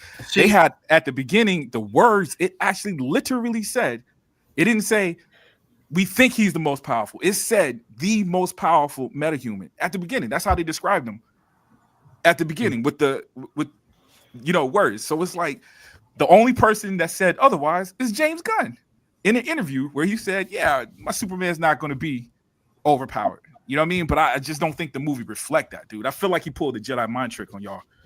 And I feel special because it didn't work on me. Here's the thing, bro. Like I said, and this is real quick, because even getting into the aspect of the kryptonite. So kryptonite is a form of radiation, which means that you don't have to, he doesn't even have to be direct in close proximity. It can be around him and he can still feel it. It is still weak in him. So the whole having Metamorpho in the same cage, and that he didn't really need to do that. He really didn't at that point. Right. And that's where it kind of is from a physics aspect of it. It just didn't, I'm like the elemental, it was just weird. But I mean, I understand that it was some weird stuff going on. It was just really weird. So I was just like, that kind of like plucked me out of it a little bit. But like I said, bro, in the very beginning, I understand the aspect of what stories he's taking these things from, but not everything was going to translate as well on screen, in my opinion. Right. And for me, it's coming from a person who is a huge Donner fan when it comes to Superman. I'm a Reeves fan, so that's basically where I'm going to always exist. And for people to say that that wasn't a good interpretation of Superman, I don't know what the hell you were talking about or what you're looking for. Evidently, DC thought it was a great interpretation because for years after that film, that's who people that was the imagery. That's what we basically saw. That was the depiction that we saw on screen, and that's what we believed at that point. Now, look, I accept change, and I did basically give credit to James Gunn's attempt at doing something completely different. I could accept everything, and like I said, even him getting his ass whooped, it was kind of like hard to believe, and even him struggling with the kaiju, even him in most cases struggling with holding up a building. It was like, it's like, yeah, all right, whatever. I can take. But you know what? It had already lost jokes. The jokes being injected way too much in certain aspects of it, bro. That's where I was like, no, I mean, man, I knew this was going to happen, but I still wasn't ready for it. Well, I know what he's talking about. But you know what? I think one, we know who James Gunn is, and I'm not going to just put that on you, Leo. I mean, this is just talking to the people. There's a lot of people that I trust. You know what I'm saying? Figurecraft just wrote something today. It was like, man, everybody, just me and X. But and here's the thing, I'm putting my hopes on you. I love James Gunn's humor. I'm sorry. Did I not make that clear? No, you did. I love this movie. 8.75. I love this one. And I even got explanation. Well, first of all, I think another thing, a challenge, which is a challenge any movie is going to have. But Superman is a little bit different because of his history, right? We're 85. Yeah. I stopped counting at 85. It might be more. It's got to be longer than 85 years, right? He's been around for a long time, and you guys already touched on that. But what I'm hearing, Leo, when I read your thing, even hearing you talk now, there's a battle, there's an expectation thing, which is where you got to say there's nothing wrong with that, right? Like all of us had different expectations going into the movie, and some people that I heard that were disappointed was this was my expectation, it didn't meet it for whatever reason. Expectations being the thief of joy. Right. And James Gunn is one of them. I mean, since the day he was announced, I think myself included, I was hoping there wasn't going to be as many. I don't want my Superman to be jokey. I didn't. But for it's weird that we can all go to the movie and I got what I wanted. I got a Superman that wasn't jokey, but then I talked to the person next to me and he was like, Superman was joking around too much. So it's almost this Rorschach thing about this movie that's kind of weird too, because there was jokes in it, but I felt like this was way. Let me give you an example. Let me give you just one example of it, and this may not be for everybody else, but it's just. And again, like I want to specify, even with people in the chat, I'm not taking away from your viewing experience. This is me. If you enjoyed it, that's completely fine. But this is me. He's having a conversation with Lois, which is mainly for him a serious conversation that he's having back and forth with her. Behind him, you can basically see the Justice Whatever gang out there battling this entity out there, flying around. And the shit to me looked hilarious. Like when I'm watching it, I'm like, yo, what am I supposed to be in that scene? What am I focusing on? Because the thing is, Superman, who was definitely out there helping him, I get that. But it's the simple fact that I'm listening to the conversation. I'm trying to enjoy it because it's a serious conversation back and forth between him and Lois. Him questioning himself, how people basically see him. And Lois, in the argument that they had actually had, the reassurance that was needed in that aspect. But then I'm still looking outside and I'm looking at everything that's going on out there. And I'm like, okay, wow, man, like this shit is really, it's taking, because I want to be in that moment because it's a moment that people needed to be in because of everything he experienced, everything that he was going through, all the message that he basically got from, them spinning the interpretation of his father. That scene just kind of took it away from me. You know what I mean? That's just the way. Yeah. And again, Which I'm again not out here to challenge anybody. So again, I get you, Pacino's, whatever. I get you. I understand what you're saying. You can have your opinion. This is my opinion on what I basically see. You have to understand that. You may see it different, and I get that. It's just for me, when I'm looking at it from a visual aspect, I want to be in that moment. And that just outside scene for me was a tad bit distracting. It was. Yeah. Oh yeah. Hey, and you ain't got to explain. And this is your show. You know what I'm saying? So I know I don't have to say this, but you don't have to explain yourself. Nobody has to explain themselves. Yeah. The beauty of this, I'm always giving props to this space. The beauty of this space is genuine. I think the nastiness, when we say toxicity in our culture, is because these people are disingenuous. You got people that judged it who hadn't seen it. And people who basically have seen it or attack everybody else's for their opinion. That's for their opinion. Because I see that online. I see that basically even people that I'm quote unquote cool with. I'm like, yo, don't attack people. If that's their opinions, that's what they, right. We're gonna have these civil discussions. We're supposed to, and we're supposed to disagree. You know and I can see every complaint that I've heard, I have seen. Yo, Pops, even with the Jarrell change, which was big. I hate this too, man, because I do watch it from that lens. Like there's parts in this movie. Superman saved the squirrel. Spoiler. Yeah. And I love it. I loved it, but my mind was like, ooh, they are going to hate that, son. They're going to hate that. And I ended up being right. You know what I'm saying? The person I talked to was like, Superman also didn't want to kill the giant kaiju monster. He wanted to, which is why he was underpowered. He could have very easily have. This is the thing. Watching a film about a god who only wants to do things his way, it could be interesting. I mean, let's face it. We had a great video game, Injustice: Gods Among Us. We got it. If they take it that far, they could and make that kind of movie. But to show restraints, that's difficult to show restraint if you have this immense power, because you could do more damage than good. You can do evil real easily if you think, well, I know what's best for the world. I could kill this monster in a heartbeat if I really wanted to. I want to try to not kill this monster, much in the same way that I just saved that squirrel. Right. I really, but can you do it? And they made that clear. They made that clear in context. No, but it's not in the aspect of killing him. It's okay. Look at your surrounding. You're surrounding millions or thousands of individuals in that pocket of space, or basically in Metropolis. Any false move or whatever you make, you're still harming people. It's so what I'm saying is, for him, as strong and powerful as he is, he can simply take it somewhere else where they can deal with this thing. You know what I mean? Where it's away from people. That's in my mind, because again, and I'm looking at it from a comic aspect because he's done this before. I've seen this where he's completely taking that fight somewhere else where civilians were not harmed. Okay. And the aspect of it, I understand that he did not want to kill, because we already know that even when that happened, when the kill happened and who did it, he was like, why did we have to do that? And I know that he didn't want to kill it. But at the same time, if in my mind, if you're trying to save people, then you're doing a lot of damage still within that proximity of fighting this thing, because there's people still trying to escape and leave. But he was 3 years. So let me say this. Because I said it was the best. Learning.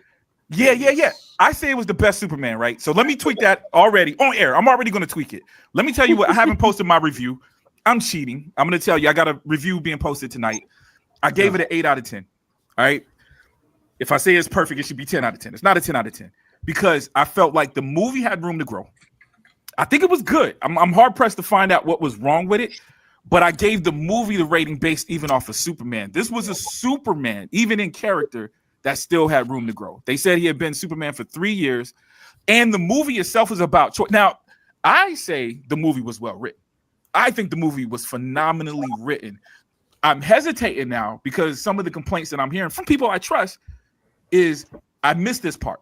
They didn't hear when he said to do this or do that, or that that he was having restraints, or if you don't know that he's still learning. The movie was literally about choices. If you were to boil it down, it was him choosing to be himself. Is he being Is he living this life because of his parents, or is he living this life because he chose to be this? And so there was still, so even the fact that he had a hero's journey that was as big as something as still defining Superman. Does that make sense? It wasn't like a point A to point B hero. This is a hero journey to become a hero. What's happening in this movie tells me, even within the context of this film, he still has some room to grow. You know what I'm saying? And I'm still not sure by the end of the movie that he was the perfect Superman, right? Like it felt like he was getting a crash course in how the world works. It's like he's growing up right in front of your eyes. He's naive, and he thinks he can have his cake and eat it too. In reality, you can't save everyone, but he's certainly going to try. But he's going to realize the limitations of his own power, and what's that going to push him to do? That's the power of the Lois Lane. This is the last thing I'm gonna say because I know I've been talking. We will talk more about it tomorrow. Tomorrow's probably gonna be a battle though, because Leo's cool. I got some people to battle, y'all know. But that Lois Lane and Clark Kent interview, that's it. That's the foundation. You got his origin story. You got how he looks at the world, how he looks at good and bad, how he looks at what his job is as Superman. There was a lot in that part that told you, that's what told you what the movie was about. Everything was built. That was early in the movie, but it was a 10-minute scene. One of the last few times that we see Clark Kent, by the way, in the movie, everything was built around that. And I think people are missing what all you got from that. Like, I really feel like people just saw this goofy interview or something, but there was so that interview was far so from goofy, much packed in that scene. There was a lot in that interview. That interview, as you said, it laid out his worldview and how that conflicts with how the world actually works, the rules that he could very easily break at any point in time. I mean, let's face it, when they actually bring him in, when they realize, we know we can't restrain you. Right. We know we can't, do this. But of course, we found someone who we think can restrain you. But yeah, no, that interview, that was one of the best scenes in the film. And by the way, and Superman never believed that the people they brought in could. So I didn't peep that until the second time I watched it. He thought he could break out of there anytime until, you know what I'm saying? Until we bring out the kryptonite. I'm gonna say one last thing, and then I'm gonna let because whoever. Yeah, my bad. If you want to do something different. And I appreciate what's different. And we see that he tried very hard to give us a different take and interpretation of this film. Now, when you're saying that you're trying to basically do something different. Here's my point, because Marvel does this too. It's not just DC. How many times you say you want to basically stay away from origin stories and what was done before? I get that. There is a such thing as a rogues gallery of villains. We have Metallo. We have Brainiac. We have other villains that are out there that are well-capable villains, aside from Lex Luthor, bro. I'm tired of seeing the same recycled stories with these villains when you have another rogues gallery. And that's what it sort of takes me out of that viewing experience as well. Let's focus on other villains out there that are well-capable, because, again, he has had a fucking task with even Brainiac, more so than many. Right. Somebody like Metallo, who basically has a kryptonite heart fueling his body at that particular point that it's hard for him to basically beat. There's so many different things you can do, but they keep going back to the recycled stories with Lex Luthor. And that particular point, to me, again, it's not just DC, but Marvel does it as well with certain villains, bro. Let's change it up a bit. If you want to do something different, it's not just basically flipping the character the way you see it, which I understand it, because, again, this is something that we've seen and it's his interpretations. I respect you very much for that, Mr. James Gunn. But there's certain things that could be done. Calvin, did you want anything to say, bro? Do you have anything to say about this, man? Well, I think he had to dip out for a second. Is this? Hey, let me say one more thing though. What'd you say? Hold on. What'd you say? Go ahead. I was gonna say, do we consider this to be kind of a soft reboot of Super? It's like resetting the stage to kind of set you up for, okay, here's the story. It's not too different from what you've seen Superman do, but this is setting up the world. And then after this film is when, all right, no holds barred. We're gonna get the weird characters. We're gonna get all these weird villains that you're gonna get and these weird situations. This is just setting the ground rules But then from here, it gets like blown up and expanded out, both for him, for the Lantern Corps, for Batman, and all that. Mm-hmm. What's Gotham City going to look like, and what's that Rogues Gallery going to look like? Are you going to bring in the weird from that we've never seen on screen before? I think this gives the opportunity to do that, and if it's handled well, I think this will be a good jumping off point. Right. Yeah. It's just what comes next is the question. Yeah, and that beautifully said, bro. And that's where I'm going. Like, what is going to come next? How is it going to be handled? I'm sorry to say this particular part of it, but I hope someone else is going to direct Brave and the Bold, which I believe they are. I want to see a different interpretation of it. Sure. Definitely, I want to see that. Calvin, did you have anything you needed to say, bro? Damn, where do I jump in now? Just start from the beginning, babe. Oops. Okay. What was the one point? Hawkeye hasn't been. Hot Girl has been touched on. I thought she was sorely lacking. Yeah.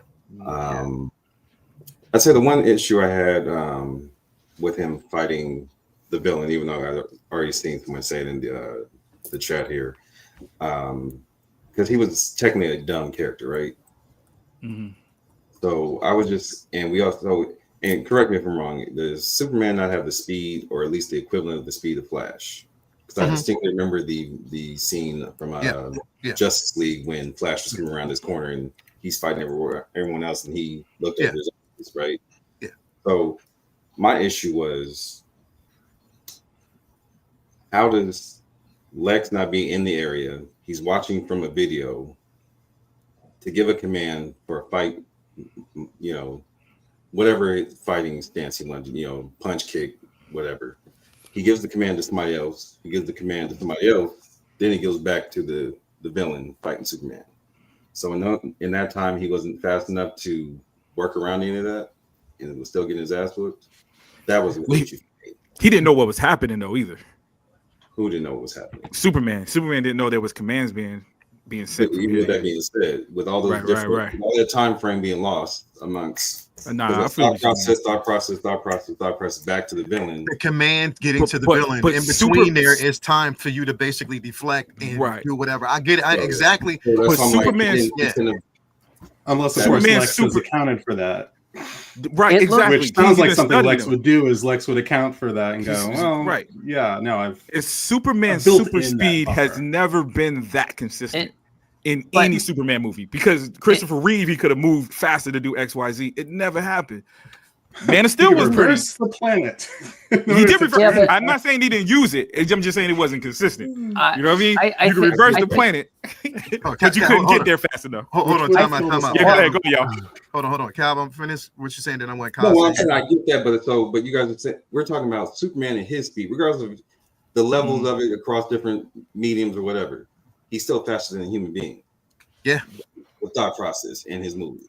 Yeah, and he's across 2 or 3 different humans, going from Lex seeing, okay, he's about to go here, so Lex has to say A1, and then tell this person, and they tell that person. It gets back to. I'm just like, how did that? He should have been able to work around that. Yeah. That took it out for me. Now, I like the aspect of it's basically Lex himself fighting Superman without doing it with his own hands, because there was that one time he hit him in the face like 5 times in a row, and that was Lex punched him in the face as if how he wanted to do it himself. I get that, but I'm just saying that was just an element that took me out of it. Mm-hmm. I get it. I get analytical about it, because I know it's a comic book story and we're supposed to just go with the flow of how things going, but if I'm breaking it down like that, just didn't make sense to me. That was I get it. I think I haven't heard many people discuss. I got you. Costa, what were you going to say, man? I was going to say they laid it out in the movie where Lex studied his moves so much, and if you notice the from when Lex says it to what the computer screen shows to what is shown in the actual fight, it is like he gives the command so far ahead of where the positioning is going to be he just, from what they were saying, he knows his moves so well that he's like, he gives the command. You see it done on the computer screen, but it isn't done in the real world at that moment. Keep going. I'll be right back. So anyway, I'm done. I love it. I love the movie. Yeah. And so I'm gonna be dropping a single later this week since everybody else is dropping music. I need. Do it, man. Do it. I'm gonna. No, I actually. You want to be honest? I'll be honest. I was thinking about reaching out to Lael to do. I have. I trained with the Second City, comedy, and they do parody songs. So I have a bunch of parody songs that I've written. Oh, that's so easy, bro. So I'm like, maybe I should get together with Lael and we could do. I have some fun. What do you call it? 1/6 scale toy collecting parodies about. One is about the museum pose collector. Because don't diss me too bad. Yeah. So I got some things, but yeah, this movie is great, guys. You should go out and watch it. And when you I want to say, when you said you were gonna be, this was your villain origin story. I thought you were gonna say you were gonna hate it. That's what I thought. No. I was like, oh my God, no. That's why I said tomorrow, because this is a good practice. But tomorrow is actually going to be more stacked. Lael is going to be the most balanced. Yeah. A little bit of balance. Everybody else is smart. I'm a big boy. I just want to see Jason crash out. I just want to be there. Y'all gonna see Jason crash out on me specifically. We already had 2-3. We done had 2 or 3 conversations, bro. We didn't. Here's the thing, we bro. both amped about tomorrow. There's passion behind all of this, but I have to remind people that it's a film. Whether you enjoy it or you didn't enjoy it, it's a film. But treat people with respect and respect those opinions. There's a space that we're basically in. When we're picking it apart, the reason why, like I said, I wanted to wait, and I waited an entire week just to see people have these discussions back and forth. I waited an entire week just to see how people were going to view it. And as balanced as I wanted it to be, I just didn't see that balance, because I saw a whole bunch of people, you know what I mean, that were like, yo, this is the best thing since sliced bread. It's the best movie out there. It's the most. And I'm like, wait a minute. Am I okay? And I respect that. Am I seeing the same things? Am I getting the same aspect from it? Because I'm seeing something completely different. And I just wanted to give my take on it and be as honest as possible and as subjective. As a matter of fact, I'm going to go see it again probably today if I get some time. Because I just want to kind of just analyze it, especially before tomorrow. And I'm utilizing my I got my unlimited, Regal Unlimited. So I got to see all my films in a month. But I'm definitely going to do it that way. But I just think that all things, and I meet this in a way that it is very subjective, because I'm not noticed. The one thing that I didn't say is that this is a terrible film and it's fucked up and I hated it, because I didn't. I enjoyed the film. I definitely thoroughly enjoyed it. Even the third act, again, for me, stand out alone. Plain and simple. I have nothing to say about Mr. Terrific's interpretation. I loved fucking Mr. Terrific. I absolutely love dopeness. Mr. Fucking Terrific, bro. Because is he like a comic book character? Because he was brand new to me. For me, I'm the sort of person that hadn't read the comics. I've seen obviously Christopher Reeve Superman. I've seen Batman vs Superman, but this film for me, coming from real casual kind of Superman fans, more Marvel than DC. Yes. I loved it. I loved the cast. And for me, he's my Superman. I loved his vulnerability. I loved the dog. The thing about this film, I went in, me, Lucy and Martha went. I went in and I was totally engrossed from the first scene to the end of the titles. And I lost myself in the film, and I felt like I connected with him as Superman. And Lois, fantastic. The guy that played Jimmy as well, just brilliant. You know, Mr. Terrific, just brilliant. The cast was brilliant. I didn't see the faults. There were a couple of things that were, but it was like, for me, he's my Superman. Yeah. I loved him. And I went in with no expectations. I went in with seeing the Christopher Reeve movie when I was younger, seeing a couple of the other movies. But for me, this was the colors, everything about it. I loved it. I haven't got anything bad to say about it, really. You know, hey, I need Mandy on the show tomorrow. Can I put invitations? Like, how does this work? I mean, I need tag team Mandy, members. I'm right there with you in that I went in with no expectations other than I want to be entertained. My knowledge of Superman is all over the place, from comics that I have read and books that I have read from the 80s and the 90s to the 90s animation, and Justice League and all that stuff, to the video games and those storylines, to the films that I've seen. But my detailed knowledge, watching the old cartoons from back in the day, Super Friends and all that stuff. But my going in, seeing it, I came away from this film feeling it was the right film at the right time, and that this film felt hopeful. Yeah, and made you feel like a kid. I felt like a kid watching it. It felt like you were in the middle of a comic book. It felt like you were in the middle of a comic book, and the world was believable. Yeah. Listening to some of the comments here, I'm like, oh, okay, I didn't know that. I didn't know that. I didn't. A lot of the inconsistencies or things that people were pointing out, I didn't notice because I just didn't know. So when Lael, you're saying, did we watch the same film? We did, but from different points of view. Exactly. Different experiences. Exactly. Yeah. This character has been around for so long, almost 90 years. This character has been around for so long that everyone's going to look at the character and go, well, did he do X or did he do Y? And that's kind of the danger of having a character with this much longevity. But let's face it, the character has been reinvented many times. It's been reinvented many times. Right, and ideally to fit the time that we need him. Yeah. Ideally he changes with the times and he's the Superman that we need right now. Yeah. He's pulled me in anyway. He's pulled me right in. And here's the thing, and I have to say this, bro, to all the Snyder fans, I really have to say this, because you are doing yourself a disservice if you want to basically say that the Man of Steel was perfect, because it was not. You're doing yourself a disservice if you want to basically say BVS was perfect, because it was not. You're doing yourself a disservice if you want to say that the Justice League was perfect, because it was not.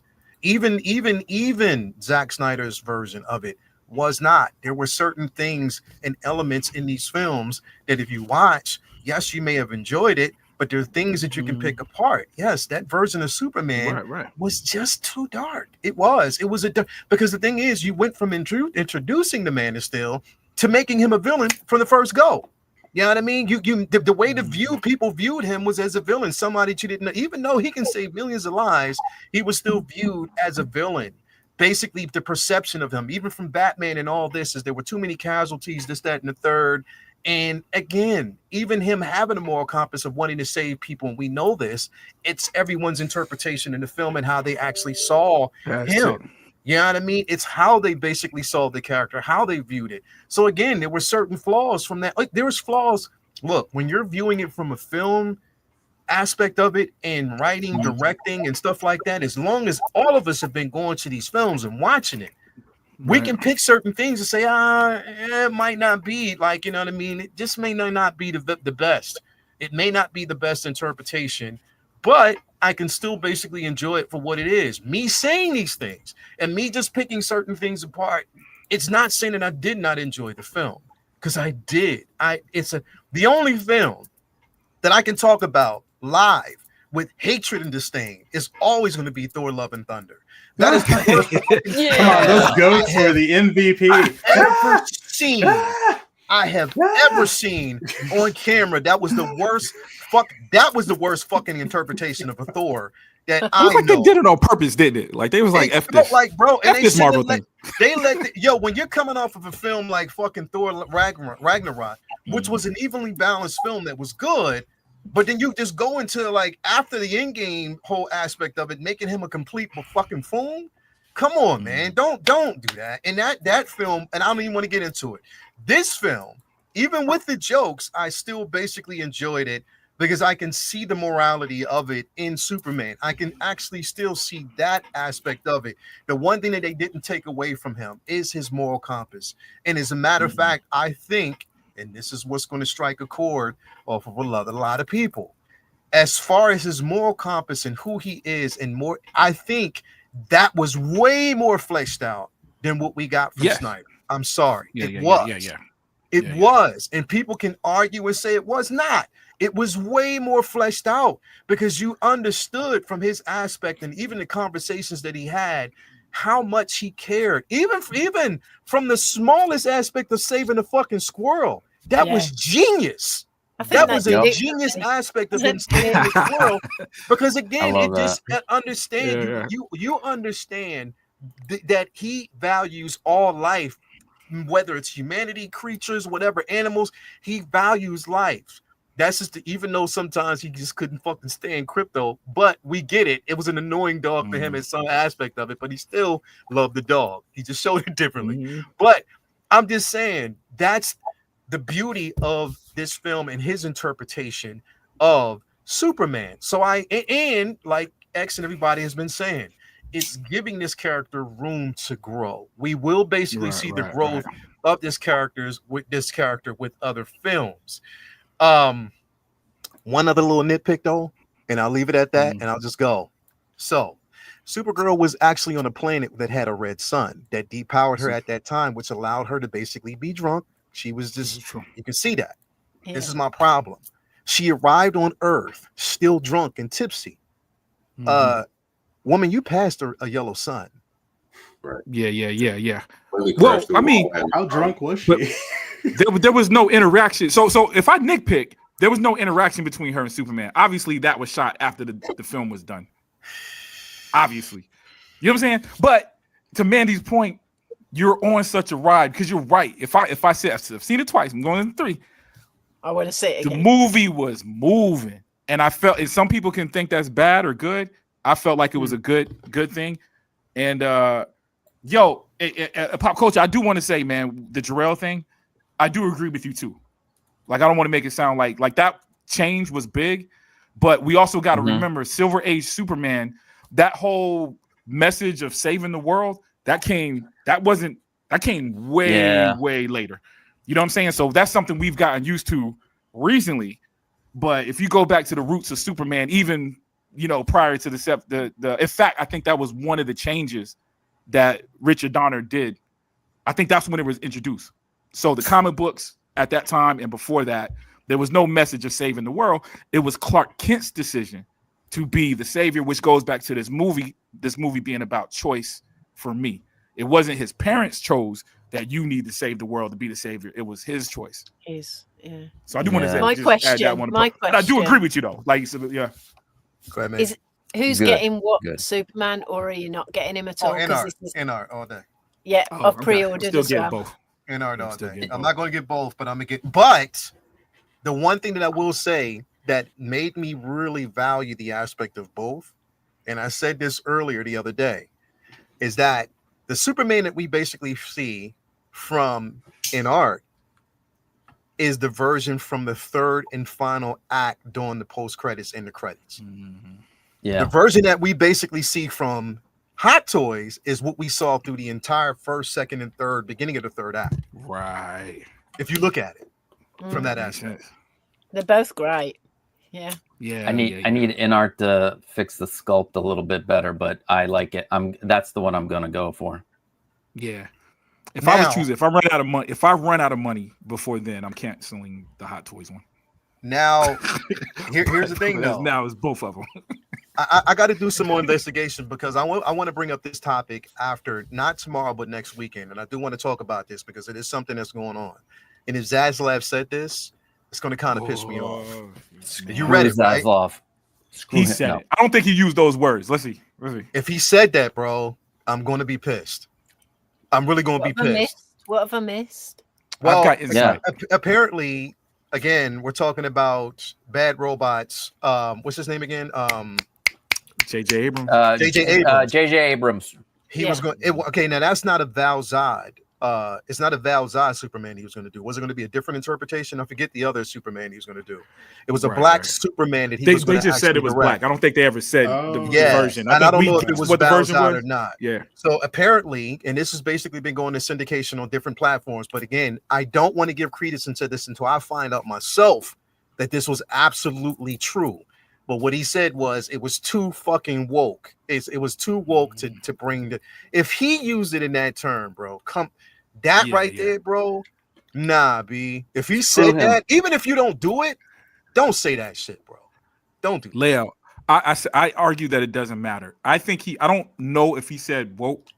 I'm questioning that, but dude, CNN is under them, right? Yeah. That's my insight into how he handled things. You know what I'm saying? And not to say it's completely wrong, but he went in there with the attitude that we kind of got to balance this thing out. If balancing means not telling the truth about this guy that's on TV lying, then we won't say that or be easy on him. You know what I mean? So just seeing how he's treating the news, of course he's treating entertainment that way. So I don't know if he used the word woke, but I do believe he said it might not be the right time for that kind of thing. We're trying to make money right now. And to be honest with you, Disney, that's the impression I got from Disney. Again, didn't use the word woke, but I did hear we're going to do less of these Star Wars shows and these Marvel shows. And, I know there's been pushback on that is if that's how you feel, you shouldn't have did it in the first fucking place. Plain and simple. Well, they did because it in the you first knew place it was going. They did it for the same reason. Got the pushback, and once they got the pushback, then you want to basically backpedal and say, "Nah, it wasn't the right idea." Come on, man. Don't. If that's what they did, and again, I don't want to. I can't give. Because they don't really believe in it. They don't believe in it. They believe in it as long as it's profitable. As long as it's fashionable. As long as it's profitable. The second it gets difficult and challenging, they're like, well, we're gonna drop it like a bad joke. Yep. Well, they better be careful. I was gonna say they better be careful. They're gonna end up like Target. Like, remember, because we haven't shopped at Target since they dropped all that shit, and we used to go. We used to be like Lael and we used to go every week. It used to be a family thing, you know. Now we just don't. Fuck it. I'm gonna tell you what makes it a little bit different than Target is there is some things where some things aren't being successful, not because of that reason, but J.J. Abrams haven't been doing as well. No. You know what I mean? So you got to think he had that contract with Max? He had a deal with Max, right? That didn't do well. So I heard that a year or so ago. You know what I mean? So I already heard that he wasn't doing well. So it's easily to put that Superman movie into that category. So it's in other words, it's always going to be questionable whether is it because of the diversity thing or is it because of these shows aren't and obviously with Marvel it's that way. Is it because the shows aren't being written as well as they can be, or is it because of this diversity thing? And there's some of us that think we know, you know what I'm saying? But there's going to be bro, division right now is a weird thing. It is. Definitely in America. I'm assuming the world. So it's always cloudy because you never really know, or somebody has something they can blame. They don't have to say it's racism. They can say it's the economy. You know what I'm saying? Yeah. Sounds like the Civil War. This is one thing I want to say really quick here too. For all of those people out there that I'm hearing, and if this is true, and if you're basically saying that you don't want this film to win and that you don't want it to make money, you have to understand what you're saying and how dangerous of a territory you're entering. Because to say that this is not, you don't want this to succeed, then you're not making room, and it doesn't make room for other films that you may want to see completely after this, other IPs. This movie making money, and on top of that, being successful for this studio means that greenlighting other films and potential films that we could actually get. I want all films to succeed. I want both Marvel and DC to succeed. Mm-hmm. Don't say that shit, man. Stop saying that shit. I want this, and I said this in the very beginning. I want both to succeed. I'm a comic head. I definitely want both of them to succeed. So, just want. We need more art in the world. More art. Man. Less more business, art. More art. Art. Yeah. I was gonna say, why would you go out of your way to vocalize that you want something to fail? that you want Because something. you're not. Somebody That's what leaked it it. is. I don't think that came from him. I think one of them creators on. Yeah, I think somebody leaked that. I mean, well, why would anyone take to the internet to go, Yeah. I really hope this fails? It's like, just keep, if you don't like it, don't Oh, watch right. it. Yeah. Keep your, why try to start a Push it the crusade best. against something that you don't, you have nothing to do with your time if you have that much time to invest in trying to tear something down. They probably just need a hug. Like I've said in the past. Anyone that comes up with just nastiness all the time, you just need to squeeze them and hold them until they go, no. Oh. I hope it fails. Look, because if it fails, does it justify you in your opinion? If it fails, does that make you feel right? Yeah, if it dude. fails? Well, you know what it is, X? There's a perception, because I don't think it's true. There's a perception that we have power with this keyboard. And because you notice it's not everything. Like even with Superman, the reason why Superman, this divide can be, and I'm not saying it's a great divide. It looks like it's not that big of a divide, but those who are really, really hating this movie and it's visceral is because they greenlit a Justice League, a 4-hour Justice League movie that I enjoyed. You know what I'm saying? They've got a hint, and there's shows that's been stopped, like Acolyte, right? If we complain enough, they'll cancel this thing. And I don't know if it's because of these keyboard warriors. I don't think it is. But the perception is if I write and I'm nasty enough about this thing and pray that it fails and get everybody else on board to make it fail, then we can stop this Superman thing. Not just we stop the Superman thing, we can stop this Superman thing. Because I'm telling you why Superman is different. Because they think they can bring back the thing they did love. We can stop this and bring back the Snyderverse. Or we can stop Acolyte and bring Luke Skywalker, or the sequels of Star Wars and bring Luke Skywalker back and get him to die. You know what I mean? That's where we at right now, man. With the death of monoculture and the fact that everything we have is so tailored to us, I wonder, have we just really gotten to that point where we don't know how to share? Pretty much. Then people love to rage bait. Yes. They love to get their clicks. There's plenty in this community. They benefit off of it. They benefit off of it. That's it. You're right.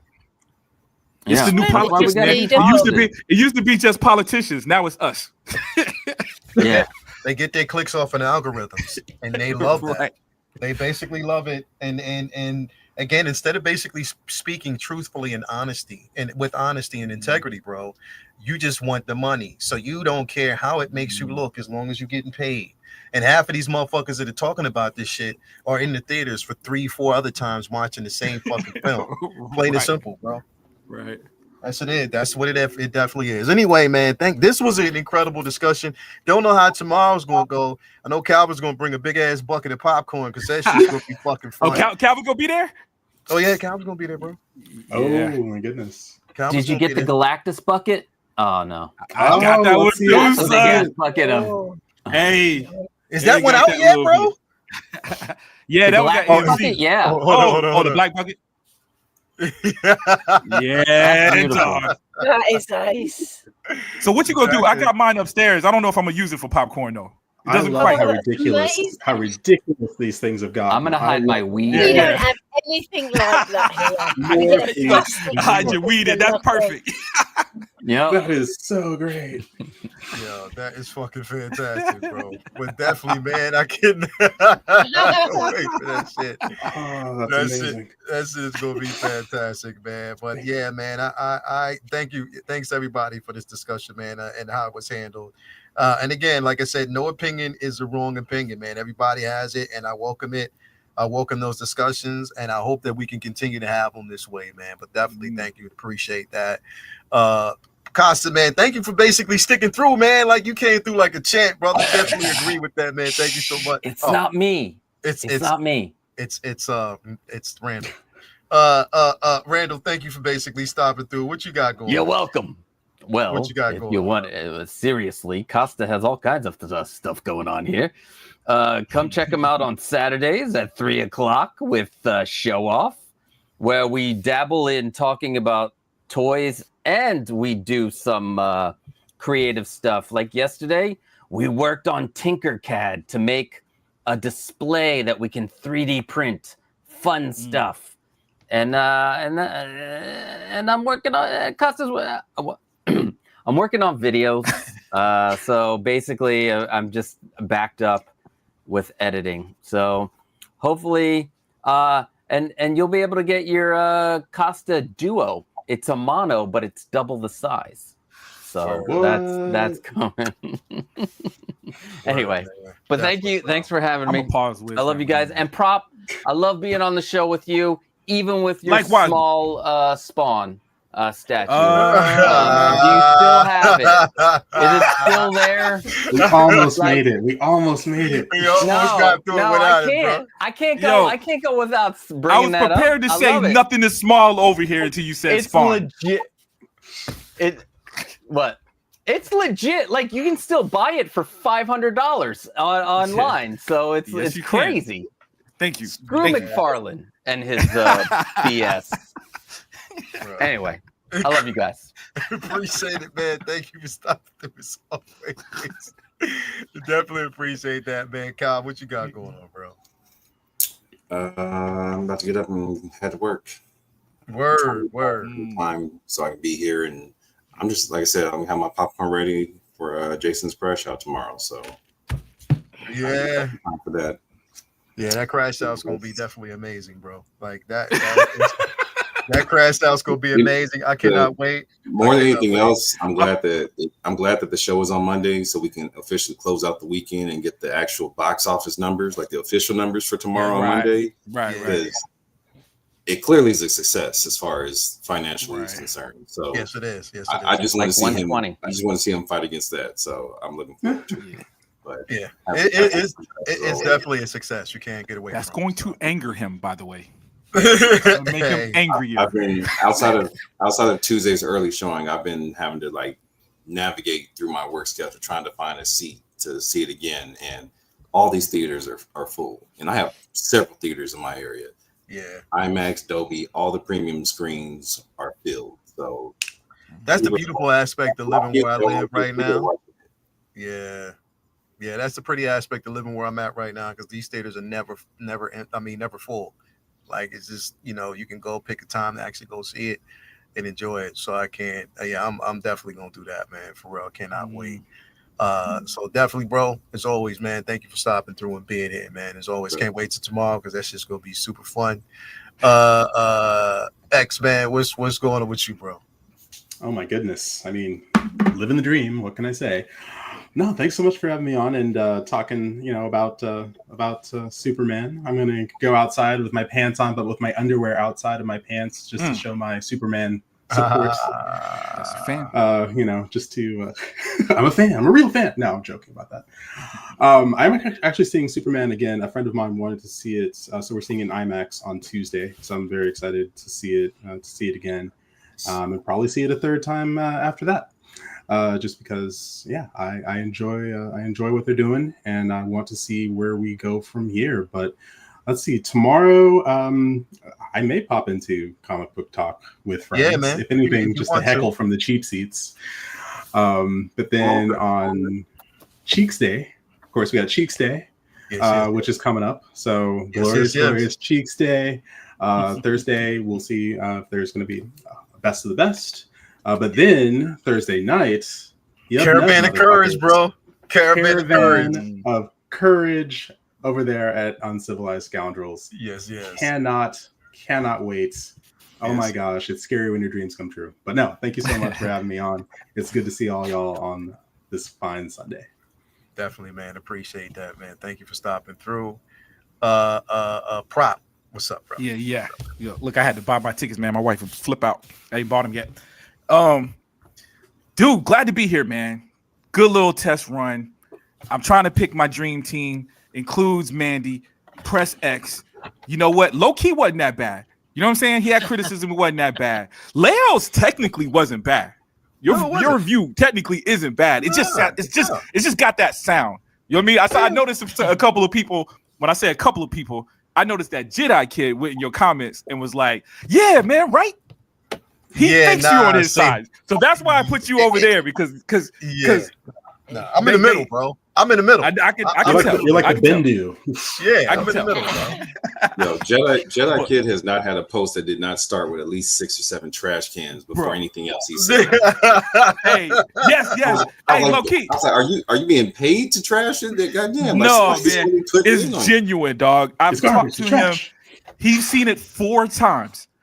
And this So is what he- his ritual is. He ain't told you his ritual. His ritual is he goes see it, right?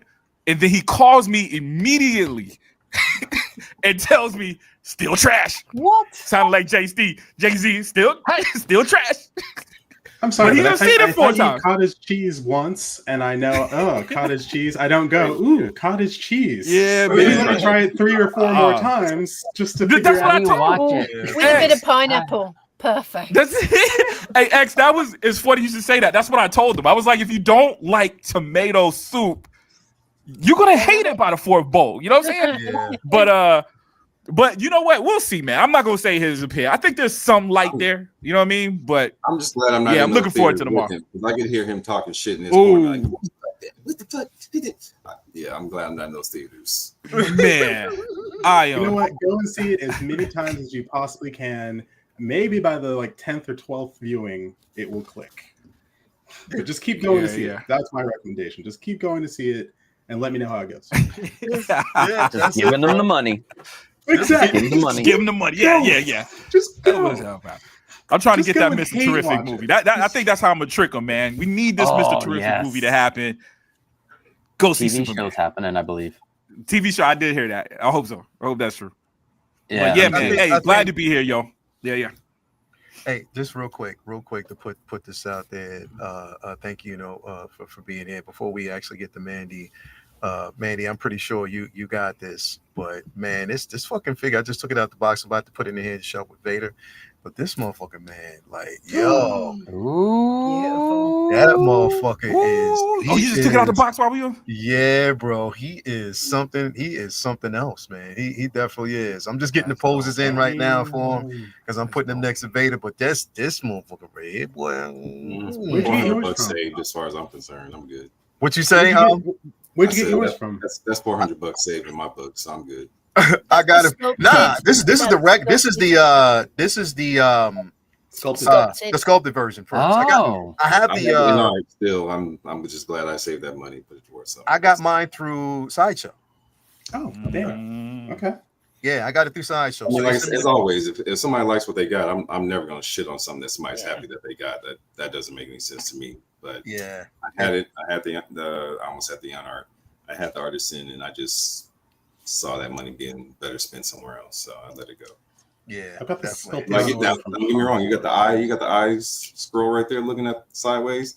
Look good. Yeah, bro. It's. Oh, Jesus Christ, man. Also, speaking about like Chris said, Cheeks Wednesday. I'm expecting a bottle of cocoa butter from Toya on Wednesday. Oh, word? Oh, you ordered it? No, I'm just whatever she was rubbing on. I'm like, damn, I want to glow like that. So. You already know, bro. You already know, man. She definitely appreciates it, man. But yeah, definitely, man. Thanks for being here, though. Wiz. Finally, Mandy, what's going on with you? How are you doing? I pick up Handsome Anakin this week. Which one's Handsome Anakin? Clone Wars, the new one, the smile. Oh, okay. Yeah, pretty boy Anakin. Yeah. When I get Superman, by the way, when I cycle to work on my bike, I'm going to hold Superman, or I'm going to get a little stand so we can just go along together like this. And he'll be like this, and I'll be on my bike going. So this is what I do. I don't have a life. I just talk to my figures. No. And I'm going to try and go and see Superman on my own on Wednesday because we saw it in 3D on Saturday. So I want to see it in regular 2D now and watch that again. And then on Saturday, we're going to the coast for a few days with the dogs and Huxley's cousin. So we're going to hang out with friends and just stay in a caravan and yeah, so I'm looking for a caravan of courage. I knew that was coming, bro. I knew. Perfect opportunity and segue, man. Caravan of courage. You said it like the brown hornet. Caravan. You could read some talking books to me. I listen to Audible when I'm on my bike and I'm listening to the Dune prequels. You would have a perfect voice for Audible. I'm telling you, man. Yes. Caravan. Leto said to Rumble. Yeah. Yeah. She raced along with her bike. She raced along on her bike, figure in hand. You could do watching a Mrs. soundtrack Kate for me. billowed Yeah, in the like wind. Little did she know that tree jumped out of nowhere. Mandy, keep your eyes on the road. Keep your eyes on the road. Eyes on the road, Mandy. Yep. Eyes on the road. But I hope you have a good time in your I've caravan. borrowed an electric bike this week. I've had an electric bike for a week. It's not one where you don't have to pedal. You pedal and it just gives you a shove. And I've got to give it back on Tuesday. I get my bike back. So it's like, oh gosh, that's going to kill me because those hills are like that. Look at me. Look at me. I felt like Superman coming up those hills on that bike, I tell you. But now it's back to huffing and puffing. But it's been ace. It's been really good to hang with you guys again. So thank you for having me and allowing me in. And the payment will be sent to you for allowing me. Definitely thank you for being here, man. And thank everybody out there for another great show. Again, we got Comic Book Talk with Friends tomorrow. Say What Wednesday, Uncivilized Scoundrels on Thursday, followed by Figure Flex Friday. And back here next Sunday for another dope discussion. We'll see what we get hit with, wave of figures we get hit with this week.